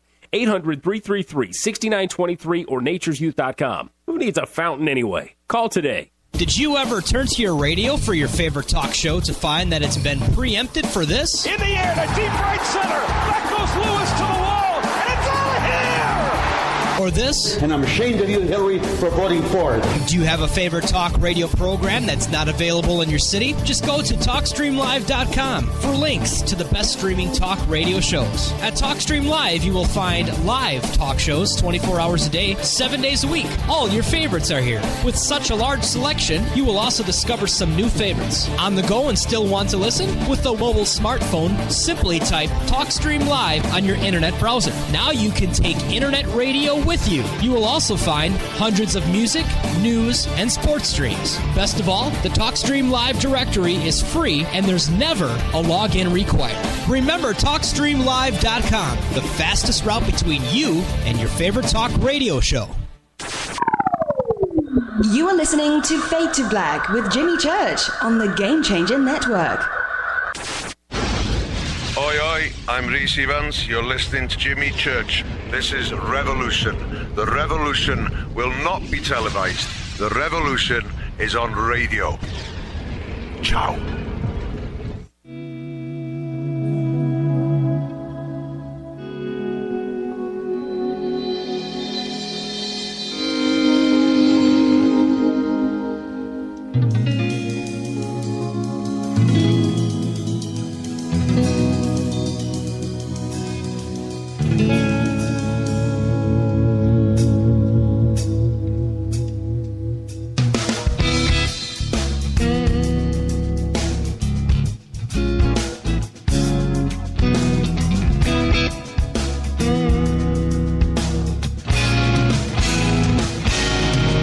Back to Fade to Black. Our guest tonight, the one and only Brad Olsen. Always a great conversation when he is on with us. Tonight, everything is fake. And it truly is. I'm your host, Jimmy Church. Follow us on Twitter at JChurchRadio. At JChurchRadio. That's what you want to do. The sandbox is hashtag F2B. Come on over and hang out. Hey, Brad, check this out. Captain just tweeted, no election in November. Obama gets elected to third term. Maybe that's it. They would Congress and the Senate. They go, hey, wait a minute. This was a farce. We don't have a choice, and Obama goes a third term. Wouldn't that be interesting? Now the sky is fake, and it certainly is. Do you think, NASA made their announcement this week about, and this was something else that really didn't hit the mainstream, that chemtrails are real. Last month, there was a leaked phone conversation out of NASA saying that, yeah, chemtrails are real, and we, we're up spraying in the upper atmosphere so we can see how wind is moving stuff around, and we can watch that. Pretty interesting admission from them, wasn't it?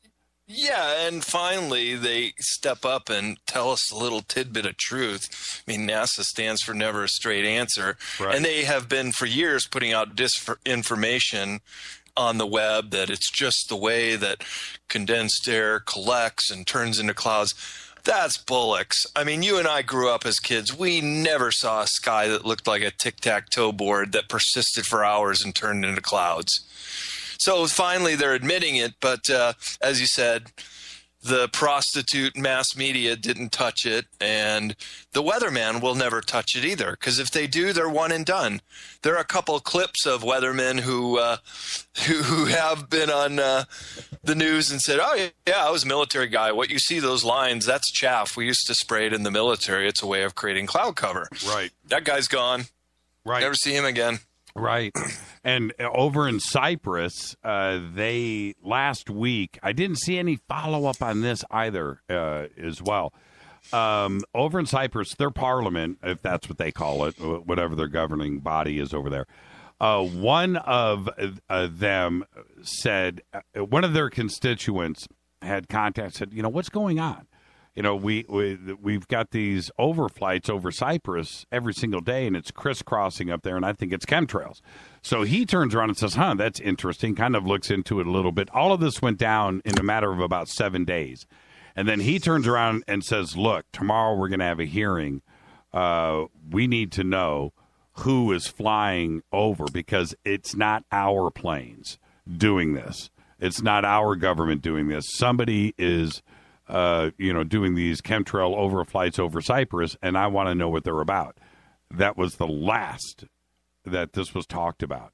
And I thought that was interesting. Here we have finally a government that wants to put this issue on the table, because they aren't in control of the skies and what's going on above them. Right. And keep in mind, Cyprus is part of the European Union.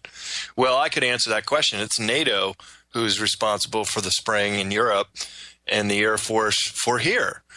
Just the other day, I live near Baker Beach here in San Francisco. We're out playing Frisbee on a nice sunny day. We see them chemtrail in the sky all day, and it's so obviously apparent if you were to come out there and watch it, because the planes start and stop, which is not congruent with contrails. They make odd turns right over the Bay Area. Oh, I forgot my luggage. I got to turn back and go to Denver and pick something up. Planes never do that. Okay. And then so we're watching it, and yeah, people are complaining. And there was this big double wide chemi just laid a massive one right in the sky, and it came over us, and it got darker. It got cooler. And I said to everybody that was out there, like, here you go. That's absolutely proof positive that they're spraying and making clouds. Well, it was so interesting that about a half hour after that, 2 black unmarked helicopters slowly flying around the outside of the Golden Gate. They go away. And then like a half hour after that, 2 fighter jet planes fly in slow motion. And I'm like, go shoot down those chemi planes. But They didn't hear me. What happened with, you just reminded me when you said Golden Gate, the blow darts that was going on up there. What happened with that? It was never resolved. Yeah, somebody was pot shot shooting at tourists out of a car, it sounds like, with blow darts. Well, isn't there's cameras all over the Golden Gate Bridge now? Oh, right? You know it. Yeah. I mean, for the, suicides and a lot of tourists up there. How come they weren't able to identify and pin down what car did it? Not sure why. Maybe it was too hard to sequence it up when the people said that was the moment we got hit. I'm not sure. I just reported on it, and I haven't seen it come up again. Yeah, it seemed to go away. I thought for sure they were going to be able to. I tried to look when that story broke. I tried to find out how many cameras are on the Golden Gate Bridge. Can't do Hundreds. It. Yeah, you can't do. There was nothing out there that says where the cameras are or how many there are. There's plenty of live cam shots. You can go all over the web and see those.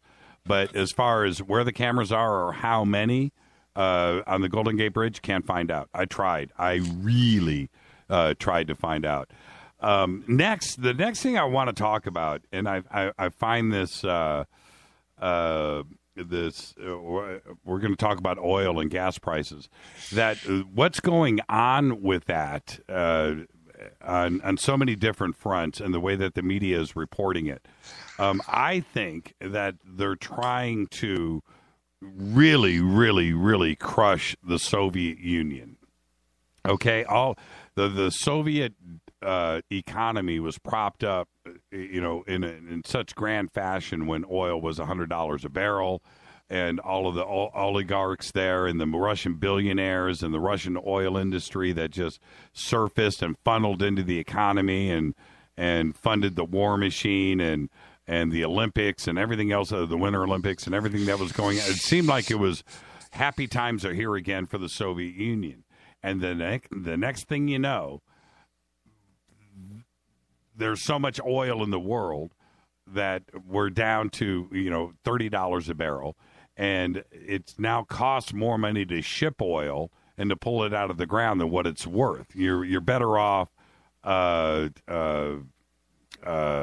selling water. I mean, water is a lot more profitable than oil is these days. Is that, do you think that is what is going on? Oh, there's certainly price fixing, and it's said that Saudi Arabia is trying to put out of business the shale into oil up in the tar sands region of Canada, and maybe give our fracking industry a run for its money. Because if you undercut your competitors for long enough, this is what John D. Rockefeller did in the oil business, America's first billionaire, you can then gobble up the rest of the market once your competitors go out of business, or you can buy them up cheaply. So yeah, you said it. Energy is fake. Oil, gas, and coal, these are 19th century technologies that we're still using in the 21st century. I mean, let's at least get caught up to speed with Tesla-based technology. Let's just remake his world system and see if we can transfer electricity wirelessly. You would have said this 50 years ago, even the telephone wirelessly, or the computer now. They'd think you're crazy. But he thought this stuff up over 100 years ago. So energy is fake. There are countless people who have invented very simple magnet machines where the energy of the two magnets, both attracting and detracting each other, can turn a wheel, can turn a turbine. You just scale it up.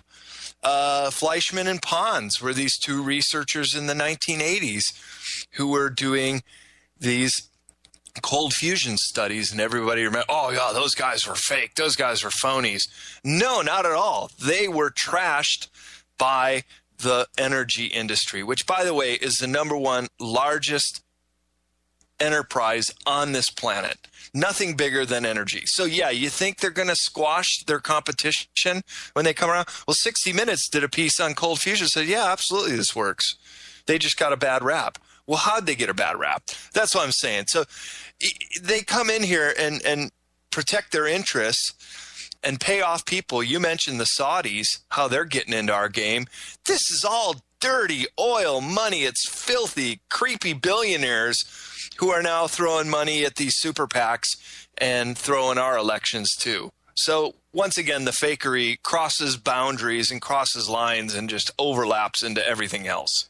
When there was so much talk, especially about 10 years ago, about peak oil, right? That we're gonna hit this spot, and then we're gonna be on the down, the down slope of where we are going to start using up more oil than we have left, and that's kind of scared everybody. Now the words peak oil are not used anymore, and instead of us running out of oil and scrambling, especially here in the United States, where now we are the biggest energy producing country in the world now, and we probably never need to import any more oil from anywhere else. And we're at that point, and now our oil reserves, we've run out of spots to put it. Right? We don't want freighters, oil tankers to pull into the United States now. It's like, slow down, slow down out there in the ocean, and because we don't have a place for you to park, we don't have a place for you to offload this oil, we've got too much oil. Now, there's an illusion here. There's a game being played. Either we're running out of oil or we are not. You know, I had read I don't know if you read this, but I saw this last week. Interesting theory that oil is a product of Earth. Well, we know that, but I mean, it's constantly being produced. Yeah, and it's being produced right now as we use it up, and we potentially could never run out of it. And I thought that was interesting. Is this oil thing just an illusion? And is it a way to keep now that it's cheap, and this is where my brain gets really funky with this. Keep it cheap, keep it running, keep the money machine running, and stop the technology and the progression of electric cars like Tesla, and hybrid technology and everything else that would potentially stop us from burning oil. You know, I kind of think V8s are going to be on their way back. And big American cars and Hummers are going to be coming back if it continues to get this cheap. It's really bizarre how this is starting to play out. Right, and oil is not what we think it is. We've been told all this time it's fossil fuels and limited supply and peak oil, as you mentioned.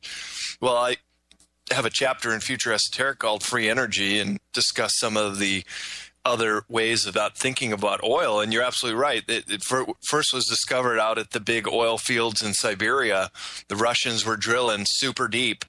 They would tap out a well, go on to another well, and then somebody would say a few years later, hey, you know what? We're getting oil out of that well again, and they would just fill up. So it is coming out of the earth. It is, I think of it as a lubricant, and maybe we should leave it in the earth because it's there for a reason and keeps the stability of the planet the way it is.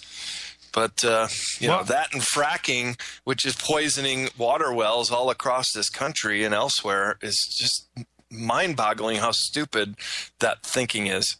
And then we pull in Iran into the picture, which I find very strange when we have this oil economy that is collapsing and energy companies going bankrupt, like I care or have any sympathy for that. But with everything that is going on, and then suddenly this deal is struck with Iran where now the sanctions are lifted and they can now start selling oil again.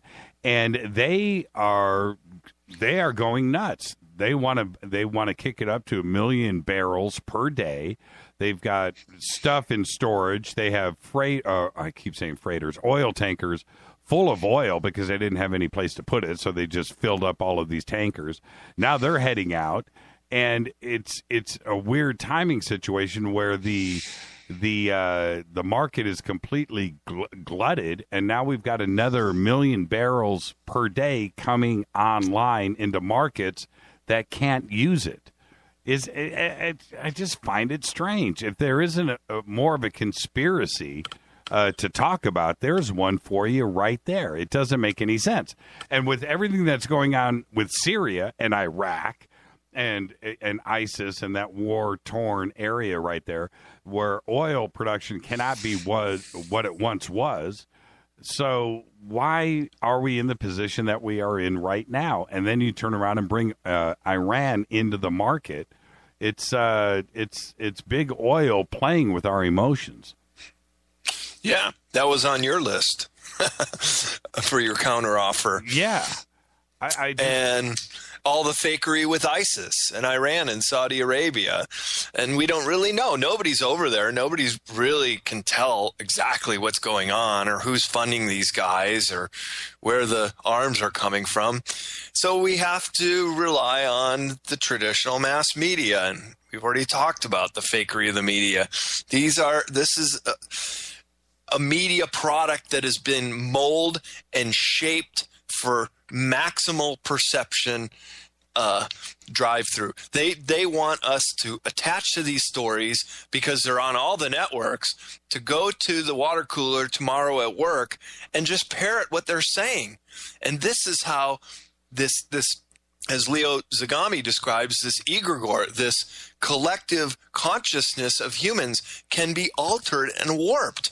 And they're so good at this. They have been doing it for decades, and they have it down to a science how to manipulate us. And then there's things that they do with the frequency of television, or maybe flashing one frame, the subliminal seduction that can be done through advertising. I mean, it's so manipulative. It just makes me believe that we have to find a better way of informing ourselves, because the mass media has totally let us down on so many stories that we need to know about. When we did the first invasion of Iraq and Kuwait back in 1991, right? Yeah, we bombed for 3 months or whatever it was, and then literally 4 days, right? A 1 million-man army just collapses, and we roll across the country like it was nothing, right? And here we have 20,000. Apparently, these are the numbers that are thrown around, 20,000, 30,000 ISIS fighters that have nearly taken control of 2 different countries. And I'm talking about Iraq and Syria. And we just sit back and do nothing for years. When I don't know. I could be way wrong, but I think that would be a 2-day cleanup operation. Right? Am I wrong? But yet, maximum. Nobody wants to do anything. Not only us, right? And should we get involved or not? Okay, well, that's another issue. But you certainly have Iran that could do something. You have Saudi Arabia that could do something. You have Turkey that could do something. You have Jordan that could do something. You know, you have these. You have 2, 3, 4 million men in different armies on all the borders around Syria and Iraq to go and clean this up, because I would think that something like that just running amok in the country next door is something that I would be concerned about. You have the refugee crisis. Of course, it's a war. And what if this terrorism activity could roll over into your own country too as well? I would think that it would be a concern, and that they would have a coalition that would go in there and clean it up. Throw Assad out. You don't want Assad? Throw him out. But it's their problem, and they don't seem to want to do anything about it. If it's only 30,000 guys, how is it possible? Do you remember when ISIS rolled in, what was it, like 30 miles outside of Baghdad, like overnight? Right. And I was like, wait a minute. We've got the United States forces there. We have air bases. We have things. This isn't supposed to happen. How did this vacuum happen? And how, I don't get it. I don't get why nobody wants to do anything. If ISIS is real, then why isn't anybody doing anything about it at all? I don't get it. It's not real. It's fake. ISIS is fake. This is coming from Frontline on PBS. They did a special about the Taliban in Afghanistan, and they said that ISIS and Al-Qaeda were siphoning off the Taliban fighters because they were getting paid $500 a month, which is a lot of money for those people, to be fighters in other regimes. So our own American media, the little bit of international truth we get, proves that these guys are mercenaries. They're paid for and supported by the West. And ISIS really stands for Israeli Secret Intelligence Services. Look it up online. You'll see many references to that way before ISIS came on the scene. So we really have to question, who are our allies in the region? What are we really doing there? And what do we really want? And once again, it's that black stuff under the sand, which I wish would be left under the sand. With all of the, this is where I call BS on the whole thing, right?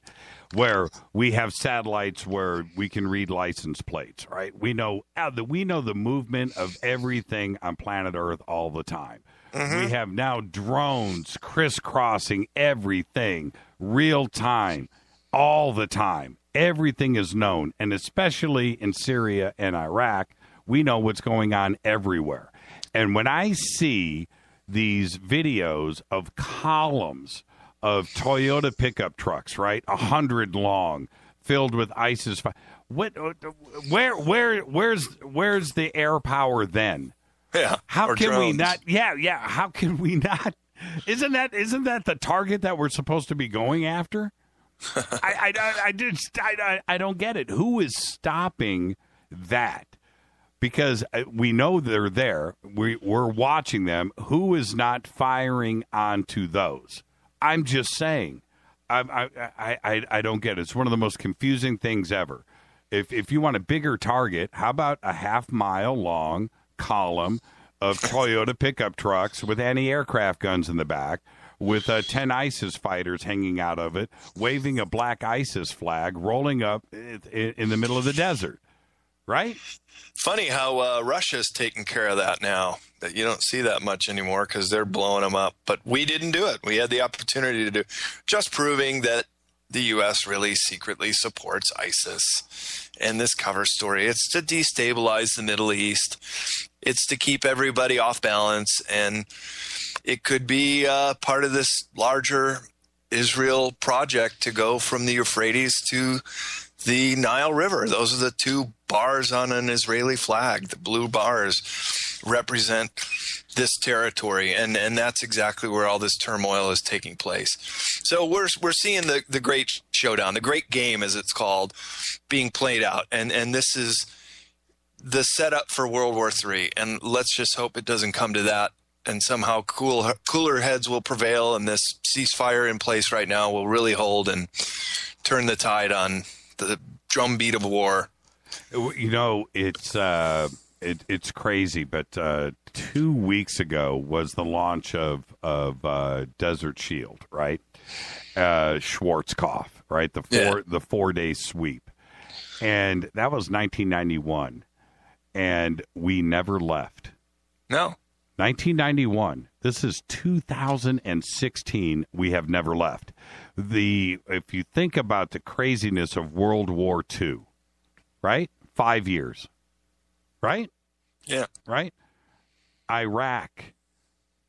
This is 2016. 25-year-long war. 25 years. Imagine if World War II was like that, then it would have ended in 1970. Think about that. It's crazy. That's a 25-year war we have fought over there, and nothing has changed. It's worse now than it was then, and we shouldn't have ever. Well, should we have liberated Kuwait? Okay, all right, I get that, but pull out and get it done and get it over with, and we never left. And now today things are worse. I just don't get it. I don't. I it's one of the most bizarre things. When our kids, this is how I look at it, Brad. In 1970, I was 7 years old, and I'm starting to do my little investigation in history and fascinated about things and looking at World War II. Well, in 1970, World War II now was 25 years old. And it seemed like back then, because it was black and white, and it seemed like it was ancient times.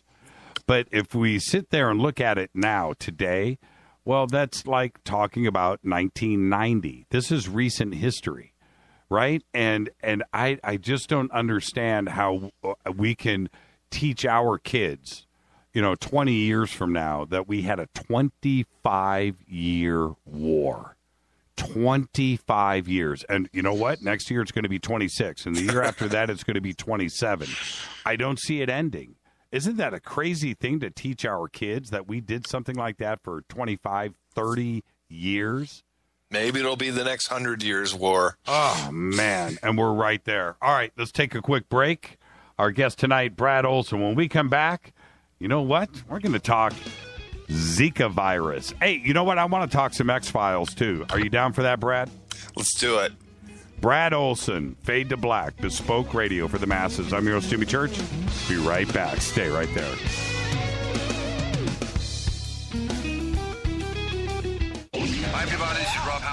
from God on jimmychurchradio.com. KGRA Radio. Intelligent talk. Why do people order Life Change Tea? Because Life Change Tea helps the digestive system. Life Change Tea helps the colon unclog. The tea also helps with high blood pressure, high cholesterol, and many, many other health issues. Life Change Tea also tastes great. And Life Change Tea is not just green tea. Life Change Tea is a unique blend of 8 different herbs that go to town, cleaning your body of harmful toxins, bacteria, and parasites. Our tea is number 1. Are you ready for your life change? Let the tea help you. Log on to our online store of helpful products to get your body on track. Log on to getthetea.com. That's getthetea.com. Or you can call us at 928-308-0408. That's 928-308-0408. Not all tea is equal. Read our website of all the factual testimonies that prove that Life Change Tea is working. Health is important, and our quality of life is very important. Don't wait to order. Expect a life change with Life Change Tea at getthetea.com. Hi, I'm Richard Dolan. When I'm not hosting my radio program, The Richard Dolan Show on KGRA, or writing new books on UFOs, I run a publishing company. I'm proud to say that Richard Dolan Press has published some of the most fascinating books available on UFOs and related subjects. They include Dr. Bruce Maccabee's classic analysis of the UFO cover-up, David Marler's breakthrough book on triangular UFOs, Dr. Richard Sauter's unique work on underground bases, and other classics by Grant Cameron, Chase Kletsky, and Dr. Bob Wood, not to mention intriguing works by Eve Lorgan and Laurie MacDonald that deal with truly bizarre phenomena. I'm proud to publish such high-quality and original works, and there are several amazing books about to be released over the next few months. Go to richarddolanpress.com to learn more.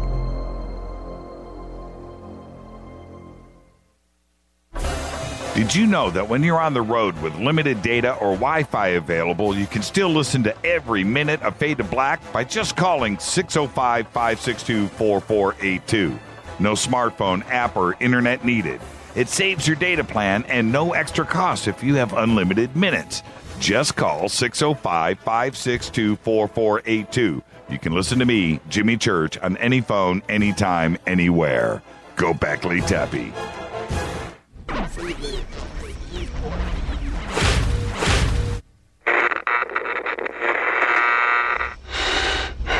You want to know a secret? I love ponies. I really love ponies. I'm serious. I couldn't stay sane without ponies to brush. Why Fade to Black? Because you never got that pony. Damn it. This is Fade to Black with Jimmy Church on the Game Changer Radio Network and KGRA, the Global Radio Alliance.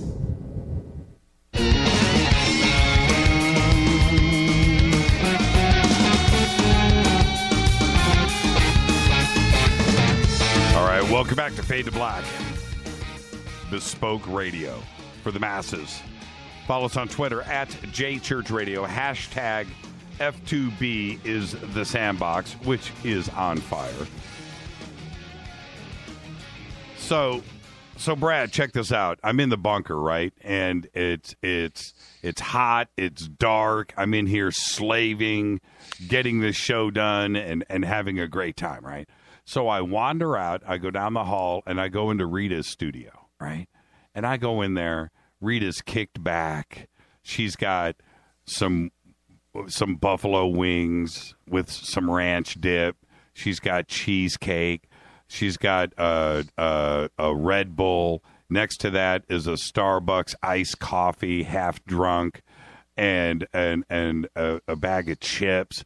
I'm like, what's going on? I mean, I'm slaving here. This is the place to be. And she's laughing.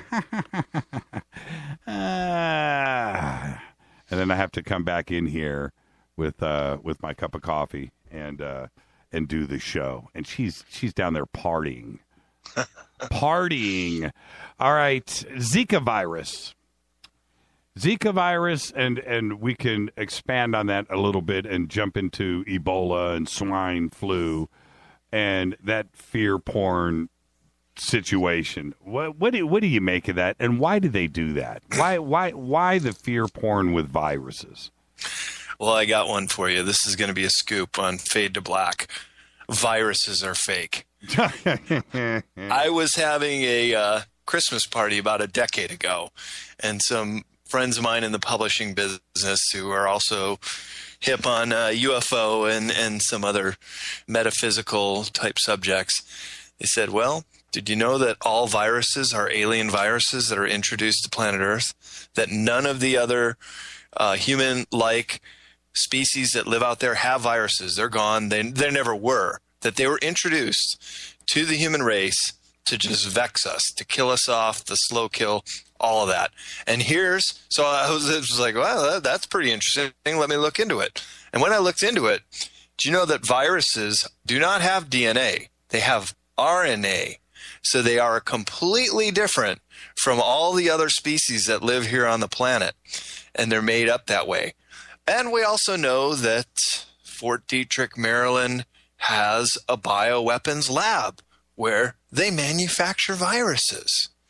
So the thinking is viruses are fake, that they've all been introduced, maybe for a very long time, but the frequency of them coming in now, that they were never, ever affecting humans before the last few decades.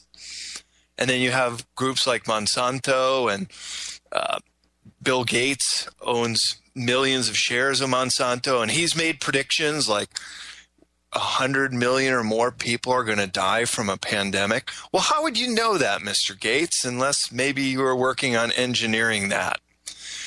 So digging a little deeper into this viruses are fake, hopefully I'll have some more evidence on this come Contact in the Desert in June. But that is a scoop. I've never talked about this on any radio show before just now. That's interesting. And I'll tell you why that comes into play in such grand form. Whenever we can talk about Zika, right? I mean, Zika last month was supposedly going to take over the entire world, and all of our children were going to be born with big heads. No more sex, no more birthing of babies, and millions of people are going to be infected in about a week. And the next thing you know, right? That was what was broadcast on a daily basis, and it didn't go anywhere. You know, Zika didn't go anywhere. If it was what they were saying that it was, then why aren't we dealing with it today and tomorrow? And why isn't it on the front burner? You know, that's a bizarre way to look at it. Maybe it was manufactured. Also, the backside of it is the companies that are going to develop a Zika vaccine. Right. Right? And their stock goes through the roof. A money play is done. The Zika virus is gone. Did they successfully create a vaccine? Well, we don't know, but somebody made $100 million somewhere. and is that part of it? Is it some cyclical thing with the CDC to generate money through fear porn? Well, when you can't make sense of a story, like the old journalistic adage says, follow the money. So if somebody's getting rich off of these vaccines, and remember all the hype around the Ebola vaccine as well, just follow the money. And we mentioned earlier in the last segment, energy is the number one industry on the planet. Well, healthcare and pharmaceuticals is second, followed by the financial industry. And that's all fake with the Federal Reserve and this fiat currency. So it's really across the board, complete fakery on all this stuff. And who are the ultimate victims in all this? Well, you and I and the vast majority of people in the world who are being afflicted by all this stuff. And as you said, the Zika virus, this is minor compared to some of the other bigger ones out there. And I don't know about this whole pregnancy and women having these shrunken head children. Seems awfully strange too. Plus the reports of these mosquitoes that were being genetically altered and released in the Amazon region. And that's where this Zika virus then started blooming again. Of course, we don't hear about the genetically altered mosquitoes at all, just that all of a sudden another big virus is taking over. Oh my God, fear porn. Get a vaccine, would you? Is fear porn? Okay. It's extremely effective at generating money.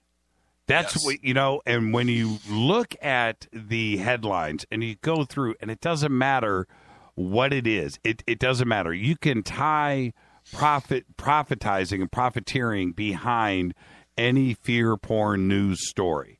It's pretty amazing. One of the things that I talk about a lot, if you go back, and 1995, I bought a Ford Explorer, right?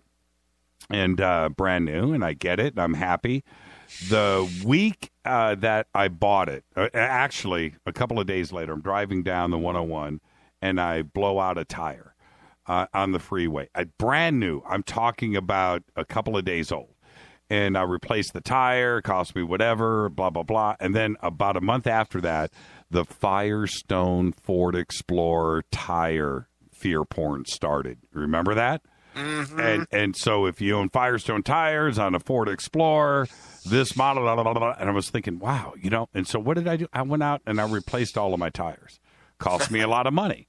And that's an example right there. Can you imagine how many Goodyear tires were sold that month based on the Firestone, which probably wasn't even true, right? But the point is that fear porn, as weird as it sounds, if you take a story like that, there it is. There's the money play right there. And I was a victim of it. And so when you look at any of these stories today, any of the headlines, and you go through and look at it, it seems that fear porn is money driven, which is the advertisers on the news, right? And they need it's really funny when they talk about viruses, and then you'll see a flu remedy pop up on the screen. Like clockwork. It's amazing. It's amazing. Vaccines are fake. The mercury that's contained in them, terrible for the human body. That this thimerosal should be in any vaccines. And then, of course, you've got the whole controversy now with the Nagalese in the vaccines, which is preventing the naturally forming vitamin D that you get from the sun or supplements from helping your immune system out. So this is what's behind the rash of all these holistic doctors dying in Florida and elsewhere, because they were working with this new enzyme called GCMAF. And GCMAF was able to break through the Nagalese, which was found in vaccines. And as soon as they made that connection, they started dropping dead. And so vaccines are fake too. And it's all a setup to get us to go run in there and get our next Kabul-issued vaccine when they create their next pandemic, which Bill Gates says is going to wipe out 100 million of us. How many holistic doctors have died in the last 6 months? It's in the dozens. I know. Erin Elizabeth was also on Beyond Belief last August in Boulder, Colorado with George Noory. And so I got to know her, and we had a real great talk before and after. And she was on specifically talking about the holistic doctors and caught me up to speed on this whole GCMAF and the Nagalese controversy. And several others have died since then. So this is ongoing, and it's very scary for holistic medical practitioners, especially if they're speaking out against vaccines. I want to talk about X-Files really quick. Did you see all 6 episodes? I was in the Philippines for 2 weeks, so I missed the first 2, and I was on a ski trip and missed the third. So I think I got 2 in, but I caught the very last one, which was weird. But they mentioned chemtrails, and then it was like this pandemic that was released from the chemtrails that was making everybody sick. Yeah, that was pretty interesting. But you missed the first episode. Well, I've seen clips of it, so I did see when the guy broke it all down. I love that part. We're going to get back to the X-Files. Hold on for a second. Okay. I just want everybody to know you should go and follow Brad on Facebook, because his trip to the Philippines was fully documented, right? And I got to tell you, man, it looked like a really, really, really fun trip. Why did you go to the Philippines? Well, started my travel career as a travel writer, and I still do these visual travel guides for tours for mobile. I've got like 24 tours on there. And I also write articles for David Hatcher Childress's magazine, World Explorer. So I have a few media outlets. And if you're a bona fide journalist, I go on this trip in the winter and see some journalist friends of mine at the ASEAN Tourism Forum. And it happened to be in Philippines this year. It was a great trip. I was in Manila for about a week, which wasn't so great. But never once did I see a chemtrail. Never once. And I know what to look for, and I was studying the skies. It just doesn't happen there. And I have a friend, an expat in Cambodia, who read my first book, World Stompers, a global travel manifesto, and then he lost his apartment here in San Francisco. I'm like, Steve-O, read this book and go to Southeast Asia. And he settled on Cambodia. He's never seen a chemtrail in Cambodia in the year and a half he's been there. So it very much happens in just a few countries, mainly Western Europe, and then North America, Canada, Australia, New Zealand. Once again, common denominator, all belong to NATO. So if you want to trace this one, go to the highest levels, and that's where it's coming from. So if you didn't see a chemtrail in the Philippines, which is interesting because they say that it's caused from the atmosphere and the vapor trails off the plane turn into icicles and ice particles, and that's what you're seeing. Well, you would see that anywhere in the world if that was indeed the case, wouldn't you? You would see them in the Philippines. It wouldn't matter what country you're in. Right? The jets are still flying at the same altitudes and would apparently have the same ice-induced, vapor trail coming off of the back of the plane. It wouldn't matter if you're in the Philippines or not, unless what you're discharging out of the back of the aircraft is indeed barium and aluminum and other materials. Right. And I was in a hotel just 5 miles away from Manila International Airport, which is a very busy airport, and it didn't happen. I'm watching Brad Olsen to explicitly define what he means by fake. Oh, okay, that's from Deuce Guy. He just said, please ask the real Brad Olsen to explicitly define what he means by fake. As if I'm fake too. Yes. Well, you're an illusion. Okay. You're an illusion. I think I've been making the case for this all evening, and we've touched upon a dozen or so issues. And I'll just read my final email to you. Fantastic list, Jimmy. I could up the ante by noting that religion is fake. So is our food, GMOs, water, fluoride, vaccine, mercury negligence, education, Rockefeller Foundation and the core curriculum, money, Federal Reserve, medicine based on the allopathic model of prescription drugs, and even the human origin narrative is fake. So enough said. Here's another half dozen topics that I'm going to put together in my presentation at Contact in the Desert. So I guess what I mean by it is all the really meaty subjects, all the important material that we could use to make ourselves better informed human beings and make better choices in our lives. Well, first of all, each one of these subjects is a chapter in my 2 esoteric series books. Modern Esoteric, which looks all the way back into the human origin narrative up to this modern day, and Future Esoteric, which takes a forward-looking view as how humans could adapt and get along and save this planet and actually be harmonious and have a golden age. Or we could transcend into World War III and destroy this planet and destroy ourselves. I don't think anyone wants to see that. But also in Future Esoteric, I look at the ET issue as pragmatically as I can, because as we said at the beginning of the show, the UFO narrative is fake. So we have to look into these subjects if we really want to know. And the more I found, it was like peeling the layers off an onion. You just go deeper and deeper and deeper down the rabbit hole, and you see eventually that many of these fake subjects are interconnected and they tie back to the same corporate overlords. But if you really want to take the blue pill, to use a metaphor from the movie The Matrix, and see how deep the rabbit hole goes, well, that's what I set out to write about in my 2 esoteric series books. So your listener should check those out if he wants to know more about that. I want you to expand on the human origin narrative is fake. Sure.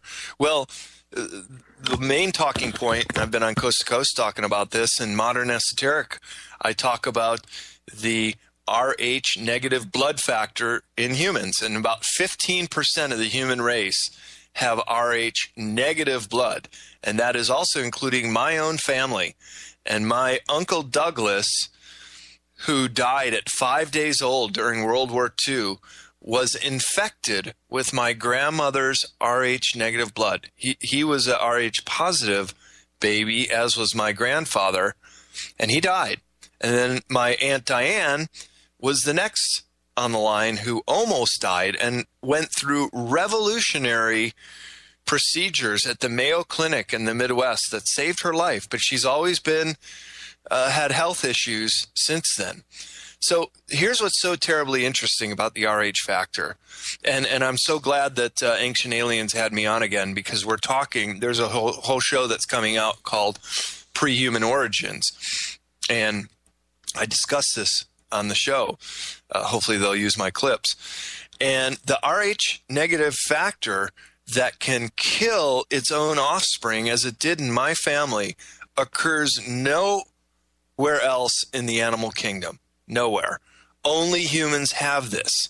Only humans have the ability to infect with their own blood their own offspring. So this led me to believe, and I pitched this idea to the producers of Ancient Aliens after I was on in season 6, and I'm like, this is the smoking gun. If you guys are building this grand thesis that Ancient Aliens visited here, or that our DNA had been tinkered with in the far distant past, well, this is it. Because you have 2 different distinct type of Homo sapiens. Sometimes they can mix, other times they have disastrous consequences. And I'm glad they took this on, and I hope the episode comes out well in the new season 9, and will be starting out in this April next month. So let's see what else they add to it. But there's a lot of other clues, such as the oldest gold mines on the planet are in South Africa. And Michael Tellinger really lays out a fantastic presentation about how these old gold mines had old civilizations there.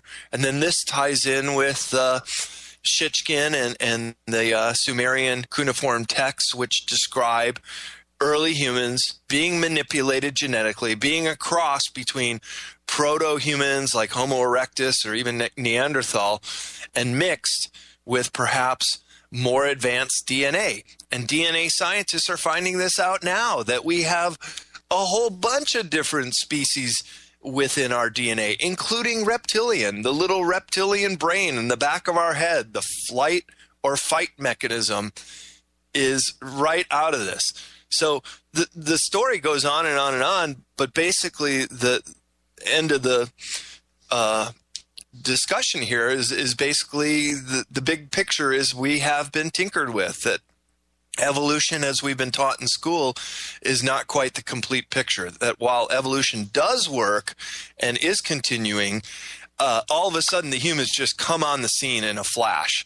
And even the discoverer of DNA, Francis Crick, he said, no way could it have just happened like that, that we would just become these extremely complex human sapien species offshoot from the lower primates in such quick succession, that he was even alluding that there had to have been some kind of intermediary genetic forces that put us together. Yeah, didn't he suggest transpermia? Yes, I do believe he was one of the proponents of that. And transpermia is basically that in outer space, in the space dust, there are little packets of DNA that are floating around in our solar system, in the universe, and every so often they interact with a planet that can harbor life like Earth, and perhaps take root here. So life is very dynamic. It's occurring everywhere, even in outer space, and it wants to live. I mean, look at how a gnarly old tree just clings to a cliff just to live against all odds, against the weather and everything else. I mean, life is just so tenacious the way it wants to survive, and for us too, that we are on this trajectory, and who we really are is now finally coming out with the aid of science. And that is how our human origin, that we all evolved from monkeys, or the creation story that God just created us overnight, is a myth, is fake. Well, Lloyd Pye laid it out so well. I miss him every day. He laid it out so well, and if the audience ever gets a chance, there's a video that he had done, one of his presentations. It's called "Everything That You Know Is Wrong." And go and watch that, and then watch it again. Take notes and watch that. But the thing that he presents so well is that we are completely unique. What you were just referring to, completely unique. It's so unique that we are it, and there's just no way that it happened through evolution. You can't make these grand leaps from Neanderthal to Homo erectus and Homo sapien, and these grand leaps happened overnight. The flat forehead, the beautiful face, the nice nose, no hair on your body, no fat, the muscle structure that supports the bones and everything just happened overnight. It's just like we became these perfect human beings right away. And there was nothing evolutionary in between those. And he lays it out really well. But the point being, you and I and everybody else we've heard our entire lives about the missing link. Mm-hmm. And academia will talk about it. The missing link. Let's find the missing link. It's because there is a missing link. It doesn't exist. We just popped up overnight.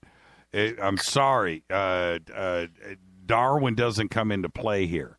There's a reason why in the hundreds of thousands of years of chimpanzees and apes, that they're still chimpanzees and apes. Yeah. Right? Why? Exactly. If evolution, if we got here the way we did today, you and I talking on the internet right now, on a Skype connection right now, how we got here in the last 100 years is beyond me. Right? We went to the moon, right? Supposedly, allegedly. How we did that in the last 100 years is beyond me. But apes and chimpanzees are not building condos in trees. Right? They haven't made that evolutionary leap. All of the bacteria that turned into fish, that turned into walking mammals and on the ground. You know what? Dolphins are still dolphins. They're smarter than us, but they are still dolphins. Right? Where's that evolutionary? Where did that? Sharks have been here for what? 150 million years. Some crazy number. They're still sharks. Yeah. Right? As far as I know, they don't have hands or feet yet. I could be wrong, but I haven't seen a land shark yet. And that's where Darwin is. It's completely wrong. I think Darwin in the end would probably have told you it was a fantasy and it was well written, and he made some money off the book. But it hasn't. We are unique, and somehow somebody put us here. That's the only answer. There isn't really anything else that fits the puzzle. And let's face it, we've already cloned Dolly the sheep. That was back in the 1980s. We know that the technology is there to clone a human being. I think it's already been announced. So it shouldn't be a real stretch of the imagination to think that intelligent entities could have come to this planet, needed to create a hybrid human to work the gold mines, created the first civilization. The humans escaped their confines perhaps and went off and inhabited the caves of Europe and did those fantastic paintings, but they were a little bit different. They weren't quite like the Homo erectus, which is more animal-like than it is man-like. There is some similarities with Neanderthal, but again, maybe we're part Neanderthal too. And you go on the New York City subway someday and just look at all the people that ride the subway, you might spot a Neanderthal or two. I've met one. This is Fade to Black. Hey, Brad, I'm going to get you to hang on. Do a little overtime with me. You got it, bud. Tonight, Brad Olsen. This is Fade to Black. I'm your host, Jimmy Church. We'll be back right after this. Oh, let's open up the phone lines. 323-825-5045. I'll be right back.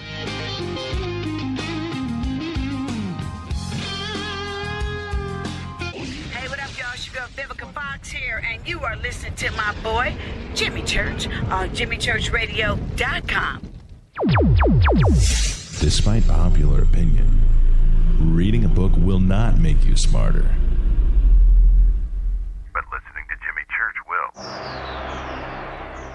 Another winter, another cold and flu season. This year, try Sweet Annie's Herbs FACS formula. FACS means flu, allergy, cold, and sinus relief. Vitamin C, echinacea, golden seal, and propolis. Nature's antibiotic and antiviral remedy. Karen from Springfield says, amazing product, a miracle worker for me. Go to sweetannie.com and order FACS today. Use promo code TALK for free shipping. This statement has not been evaluated by the Food and Drug Administration. This product is not intended to diagnose, treat, cure, or prevent any disease.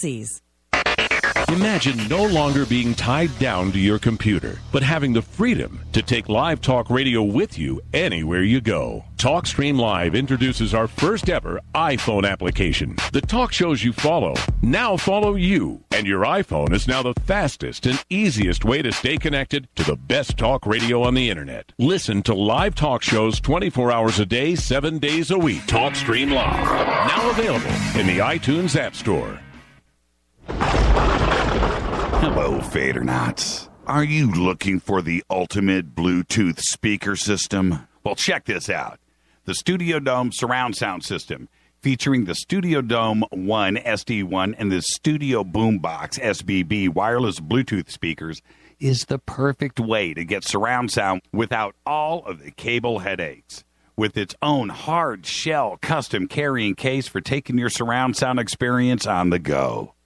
Each hard shell case comes packed with an SBB, 2 SD1s, cables, and power. It's just $99. And you use the promo code Jimmy, and you get yourself some free shipping. Once again, Studio Dome brings you the best deal on the net. Anywhere. Just go to the Studio Dome banner, JimmyChurchRadio.com, promo code Jimmy. Go Beckley Teppy.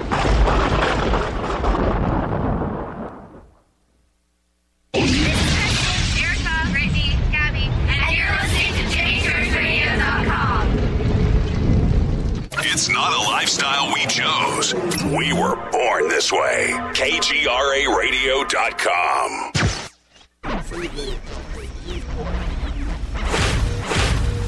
This is KJCR at JimmyChurchRadio.com.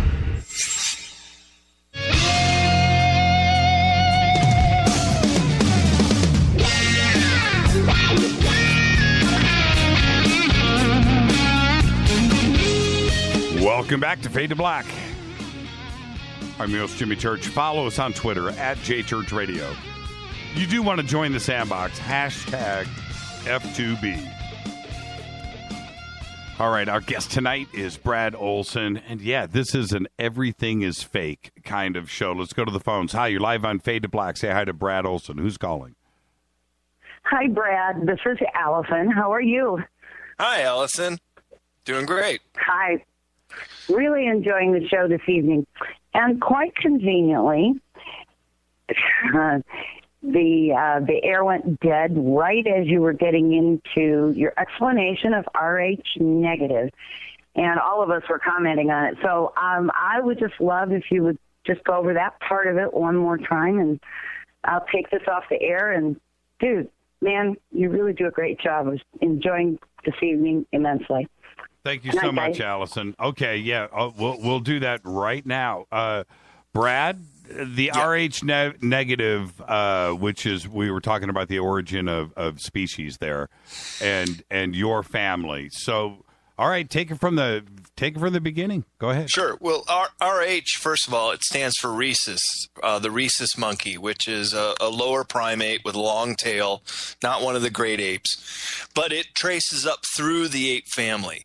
So 85% of all humans do have a direct relationship to the rhesus monkeys. Here again is a good argument that our DNA had been tinkered with and does include some of the lower species of primates all the way up through there. That's what is found in the blood. Now, what's so terribly interesting is that 15% of us do not have any trace to the rhesus monkey. 15% of us are Rh negative. Now get this, most people who are abducted, almost exclusively, Rh negative. Most Rh negative people are psychic, have keener eyesight, have keener hearing, and are more common to be psychic or are able to mediate in some of these superhuman abilities that I describe in Future Esoteric. So there's something about the Rh neggies that is different from the majority of humans. And it should also be noted that almost no Asians and no Africans are Rh negative, with the exception of some Ethiopians, who are reportedly some of the oldest Africans in that area, but also some Tibetans have it, and there's also some Native Americans have it, but only in like 1 or 2% of samples. The vast majority of Rh negative people in the world, the highest percentage, are the Basque people of Europe, who live along the northern Pyrenees mountain between France and Spain. They're up to 25%. The next group are the Celts, the red-haired, the multicolored eyes, and this is also a common trait with Rh negative people. They are the ones with the colored eyes and the colored hair. And so the thinking is perhaps the Rh negatives were the survivors of Atlantis, that these were the 2 or 3 population groups that managed to survive. Maybe there was a pole shift or some great catastrophe that made continents rise and fall, but some humans survive. You know, we're like that craggy old tree. We're extremely resilient as well. And given the opportunity to feed ourselves and house ourselves, we can live quite a long time and have a lot of children and keep the species going. So that's what happened. And then all the way fast forward to this modern age, we still have the incidence of Rh neggies with the potential of poisoning an offspring who's Rh positive. And how does that happen? Through blood transmission, usually during the birthing process. If perhaps the baby swallowed some blood from the mother, or if there was a lesion. Say, for example, when my grandmother was pregnant with Uncle Douglas, who is Rh positive and she was Rh negative, she got in a car accident and there was internal bleeding. That would have killed Uncle Douglas while in the womb. But he was infected during the birthing process, and he was what was known as a blue baby, because all his blues, like the blue veins we can see on our body, all of it becomes oxygenated because the antigens are trying to fight off this infection, which will ultimately kill the child, as in the case of Uncle Douglas. How do you find out if you're Rh negative? Just a simple blood test. Next time you donate blood, they can tell you. Or the next time you go to your doctor for a checkup and you do anything concerning blood, just say, I really want to know what I am, and they'll tell you. Isn't there a direct connection with Rh negative with the Nephilim and the Anunnaki? Well, this ties into the whole abduction side of things. Why is it that almost all the abductions of humans are Rh neggies? And it could tie into the fact that this is the pure blood. Oh, this is another really interesting tidbit. So somebody who is O negative is the universal donor. That means that they can give blood to all the other negative blood types as well as all the positive blood types. But if they were to get anything but their own O negative blood, it would kill them. So one side of it, they're the universal donors. The other side of it, they can only accept that blood. So that probably ties into why all the abduction people who are outspoken on it are Rh negative. Wow. Hi, welcome to Fade to Black. Say hi to Brad Olsen. Hey, Brad. Hey, how you doing? I don't want to talk about the Rh negative. My first true love was part American Indian and had Rh negative, but we didn't have babies, so it was no problem. I want to switch for something completely different, X-Files. And I'll talk more with Brad when I see him playing volleyball at Baker Beach. But who's this? This is Dino. Hey, Dino, have you been down there before? Have we met? No, yeah, I still haven't met you. I've talked with you by email, but anyway, okay. I'll ride my bike by someday. Anyway, the X-Files, what do you think, Brad? Very entertaining, obviously. Mulder's got a birthday a couple of days off of mine, the character Mulder. I think that you must have been talking to Chris Carter because, I mean, he's been on Jimmy's show, but, you know, he seemed to get all these ideas that he wrote into this rehash of the X-Files, but he disappointed all of us because he would, like, mention them for 5 seconds. He'd show a picture of a chemtrail. He'd let Mulder go on a monologue for 2 minutes raving about stuff, and then it went nowhere. Yeah. And I'd hate to think that the current X-Files is just something to water down the fervor that's starting to build for all the lies we're being told. What do you think?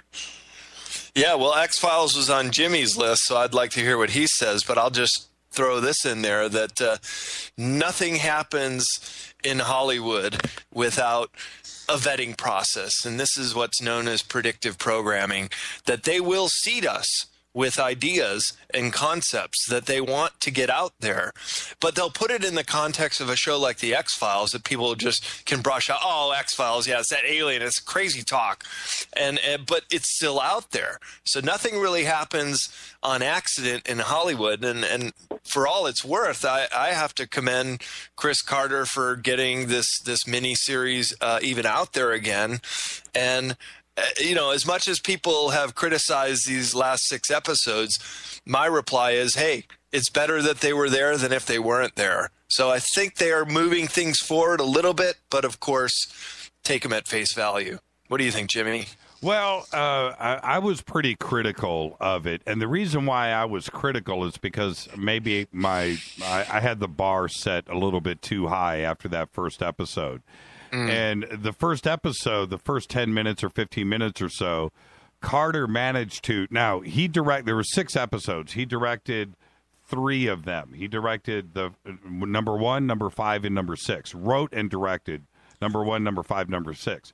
The middle 3 were written and directed by 3 other different individuals. Now, that being said, the opening episode, that first 15 minutes, Carter managed to touch upon all of the alternative topics that we talk about. He did black triangles. He did free energy. He mentioned Element 115, Bob Lazar. Alien DNA, abductions. You know, all of the things. Much more than that, by the way. But he laid out some very important topics that he never went back and addressed, and he made me feel personally, and that's probably why I took it so personally, that finally these subjects were going to get jumped into, and he didn't do it. Now, he didn't mention it, and one of the things that comes from that is that everybody that had never heard of free energy or Element 115 jumped on Google the next day trying to figure out what Carter was talking about. So that awareness is there. And I agree with you, Brad. It's better than not being there at all. Okay, I get that. But we had a chance. Carter had a chance to go and go deep on each one of these subjects, and it got let go. I totally agree. Jimmy, on that point, Dew Sky, one of our Fadernauts, seems to think that the reason he did that, I mean, we talked a couple of weeks ago that a Fox network puts out this show, that Carter wanted to kill the X-Files and put it down, and this was the way to do it. What do you think about that, Brad? Well, again, it's predictive programming. In a way, they need to get information out there so that people will have a reference to it in a way that only the Illuminati can really understand why this is. My perception is that there are rules in the universe. And if we are talking about an alien agenda that perhaps are infiltrating the highest ranks among us, the ultra elite and the cabal, then there are rules you have to play by. And one of those rules you have to play by is some advance pre-knowledge of an event. And I mean, just look at 9/11, all the predictive programming stuff about that before 9/11, such as in the movie The Matrix, his license expired on September 11th, 2001. Okay, coincidence? Then there's all these other ones of planes crashing into buildings. The list goes on. So this stuff seems to get out there. They seem to plant it, and then it gets talked about by the pundits like us and trying to make sense of it or just dismissing it outright. Either outcome is fine for them because they've achieved what they set out to do. Well, and on that point, I wondered, Jimmy, if I could mention what I mentioned to you. I don't know, Brad, if you keep in touch with middle school kids, but I was talking to a group recently, and I was shocked. I don't know if there's some kind of programming going on, but they started telling me about the Illuminati. They know about the on the bill, and I go, what? You know, these are like 13, 12-year-olds. Well, yeah, but Justin Bieber mentioned the Illuminati, so that's probably where they heard it from. Oh, maybe that's it. Okay, well, I'll let you guys continue the discussion. Thank you. All right, Dino. I'll bump into you sometime, Brad. All right, Dino. Nice talking to you. I think Dino thinks he loves Justin Bieber. I don't know. No, but he's right about that. You know, young kids being aware like that. But with all of the talk and that's part of that's part of popular culture today. When you have all this talk about Lady Gaga or Katy Perry or Jay-Z and their connections to the Illuminati and Kanye West and the T-shirts and the seeing eye and the all-seeing eye and all of these references in their videos. And I'm trying to think of what's the other.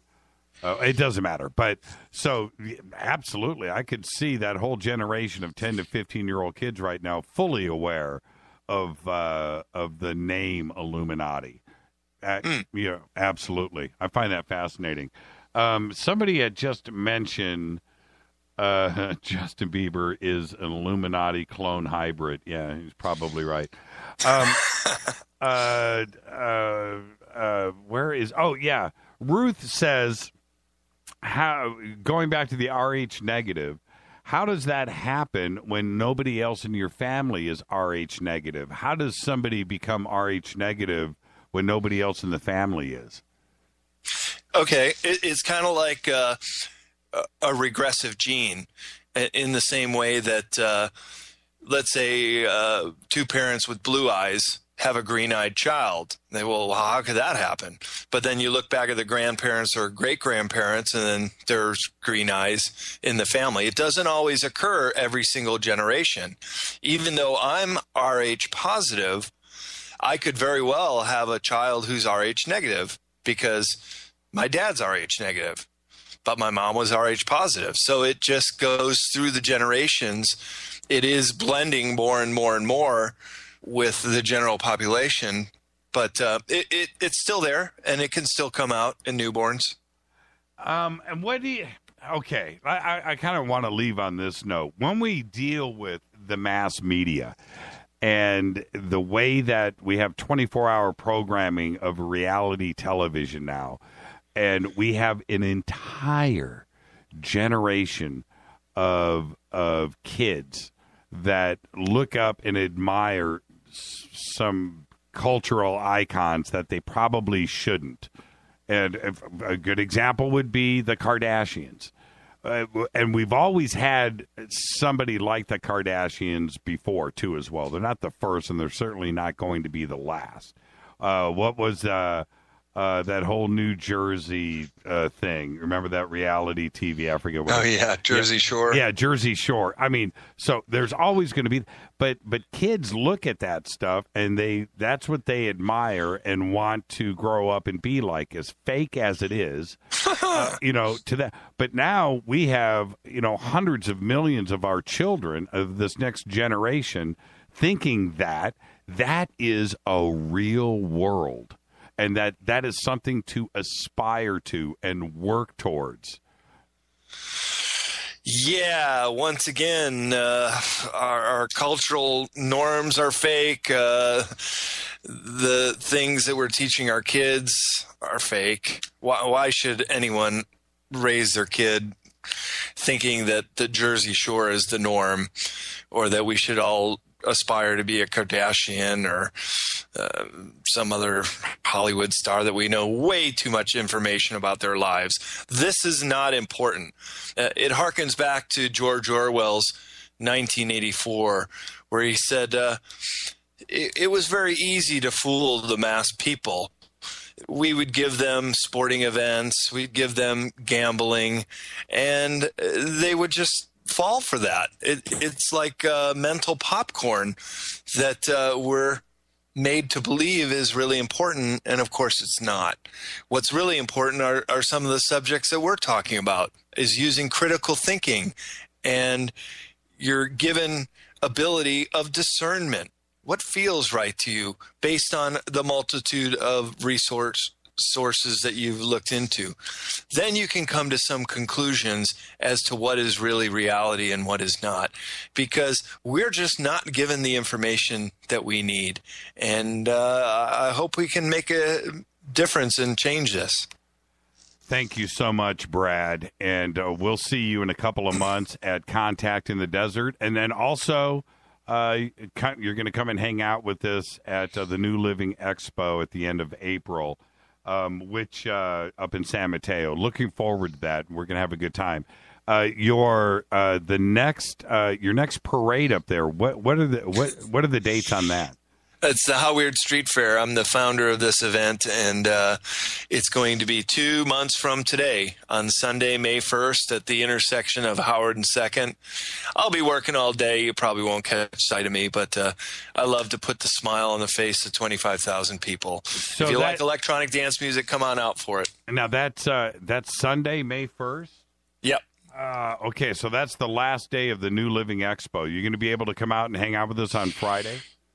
Ooh, it'll be a tight schedule, but I'll figure out a way, Jimmy C. We gotta do our thing and have some quality FaceTime. Yeah, exactly right. Thank you so much, Brad. BradOlsen.com, CCCPublishing.com. All of the links are at JimmyChurchRadio.com. Thank you so much, Brad. Thank you for rolling that rock uphill, my brother. Oh, you got it, Jimmy. Always a pleasure to talk to you. Brad Olsen, everybody. Thank you so much, Brad. And that little festival that he does up there, he's downplaying it a little bit, 25,000. It is a major event. Just go to BradOlsen.com and CCCPublishing.com. Thank you so much, Brad. Absolutely great show tonight. I've got a couple of things I've got to get in here. The first thing, are you ready?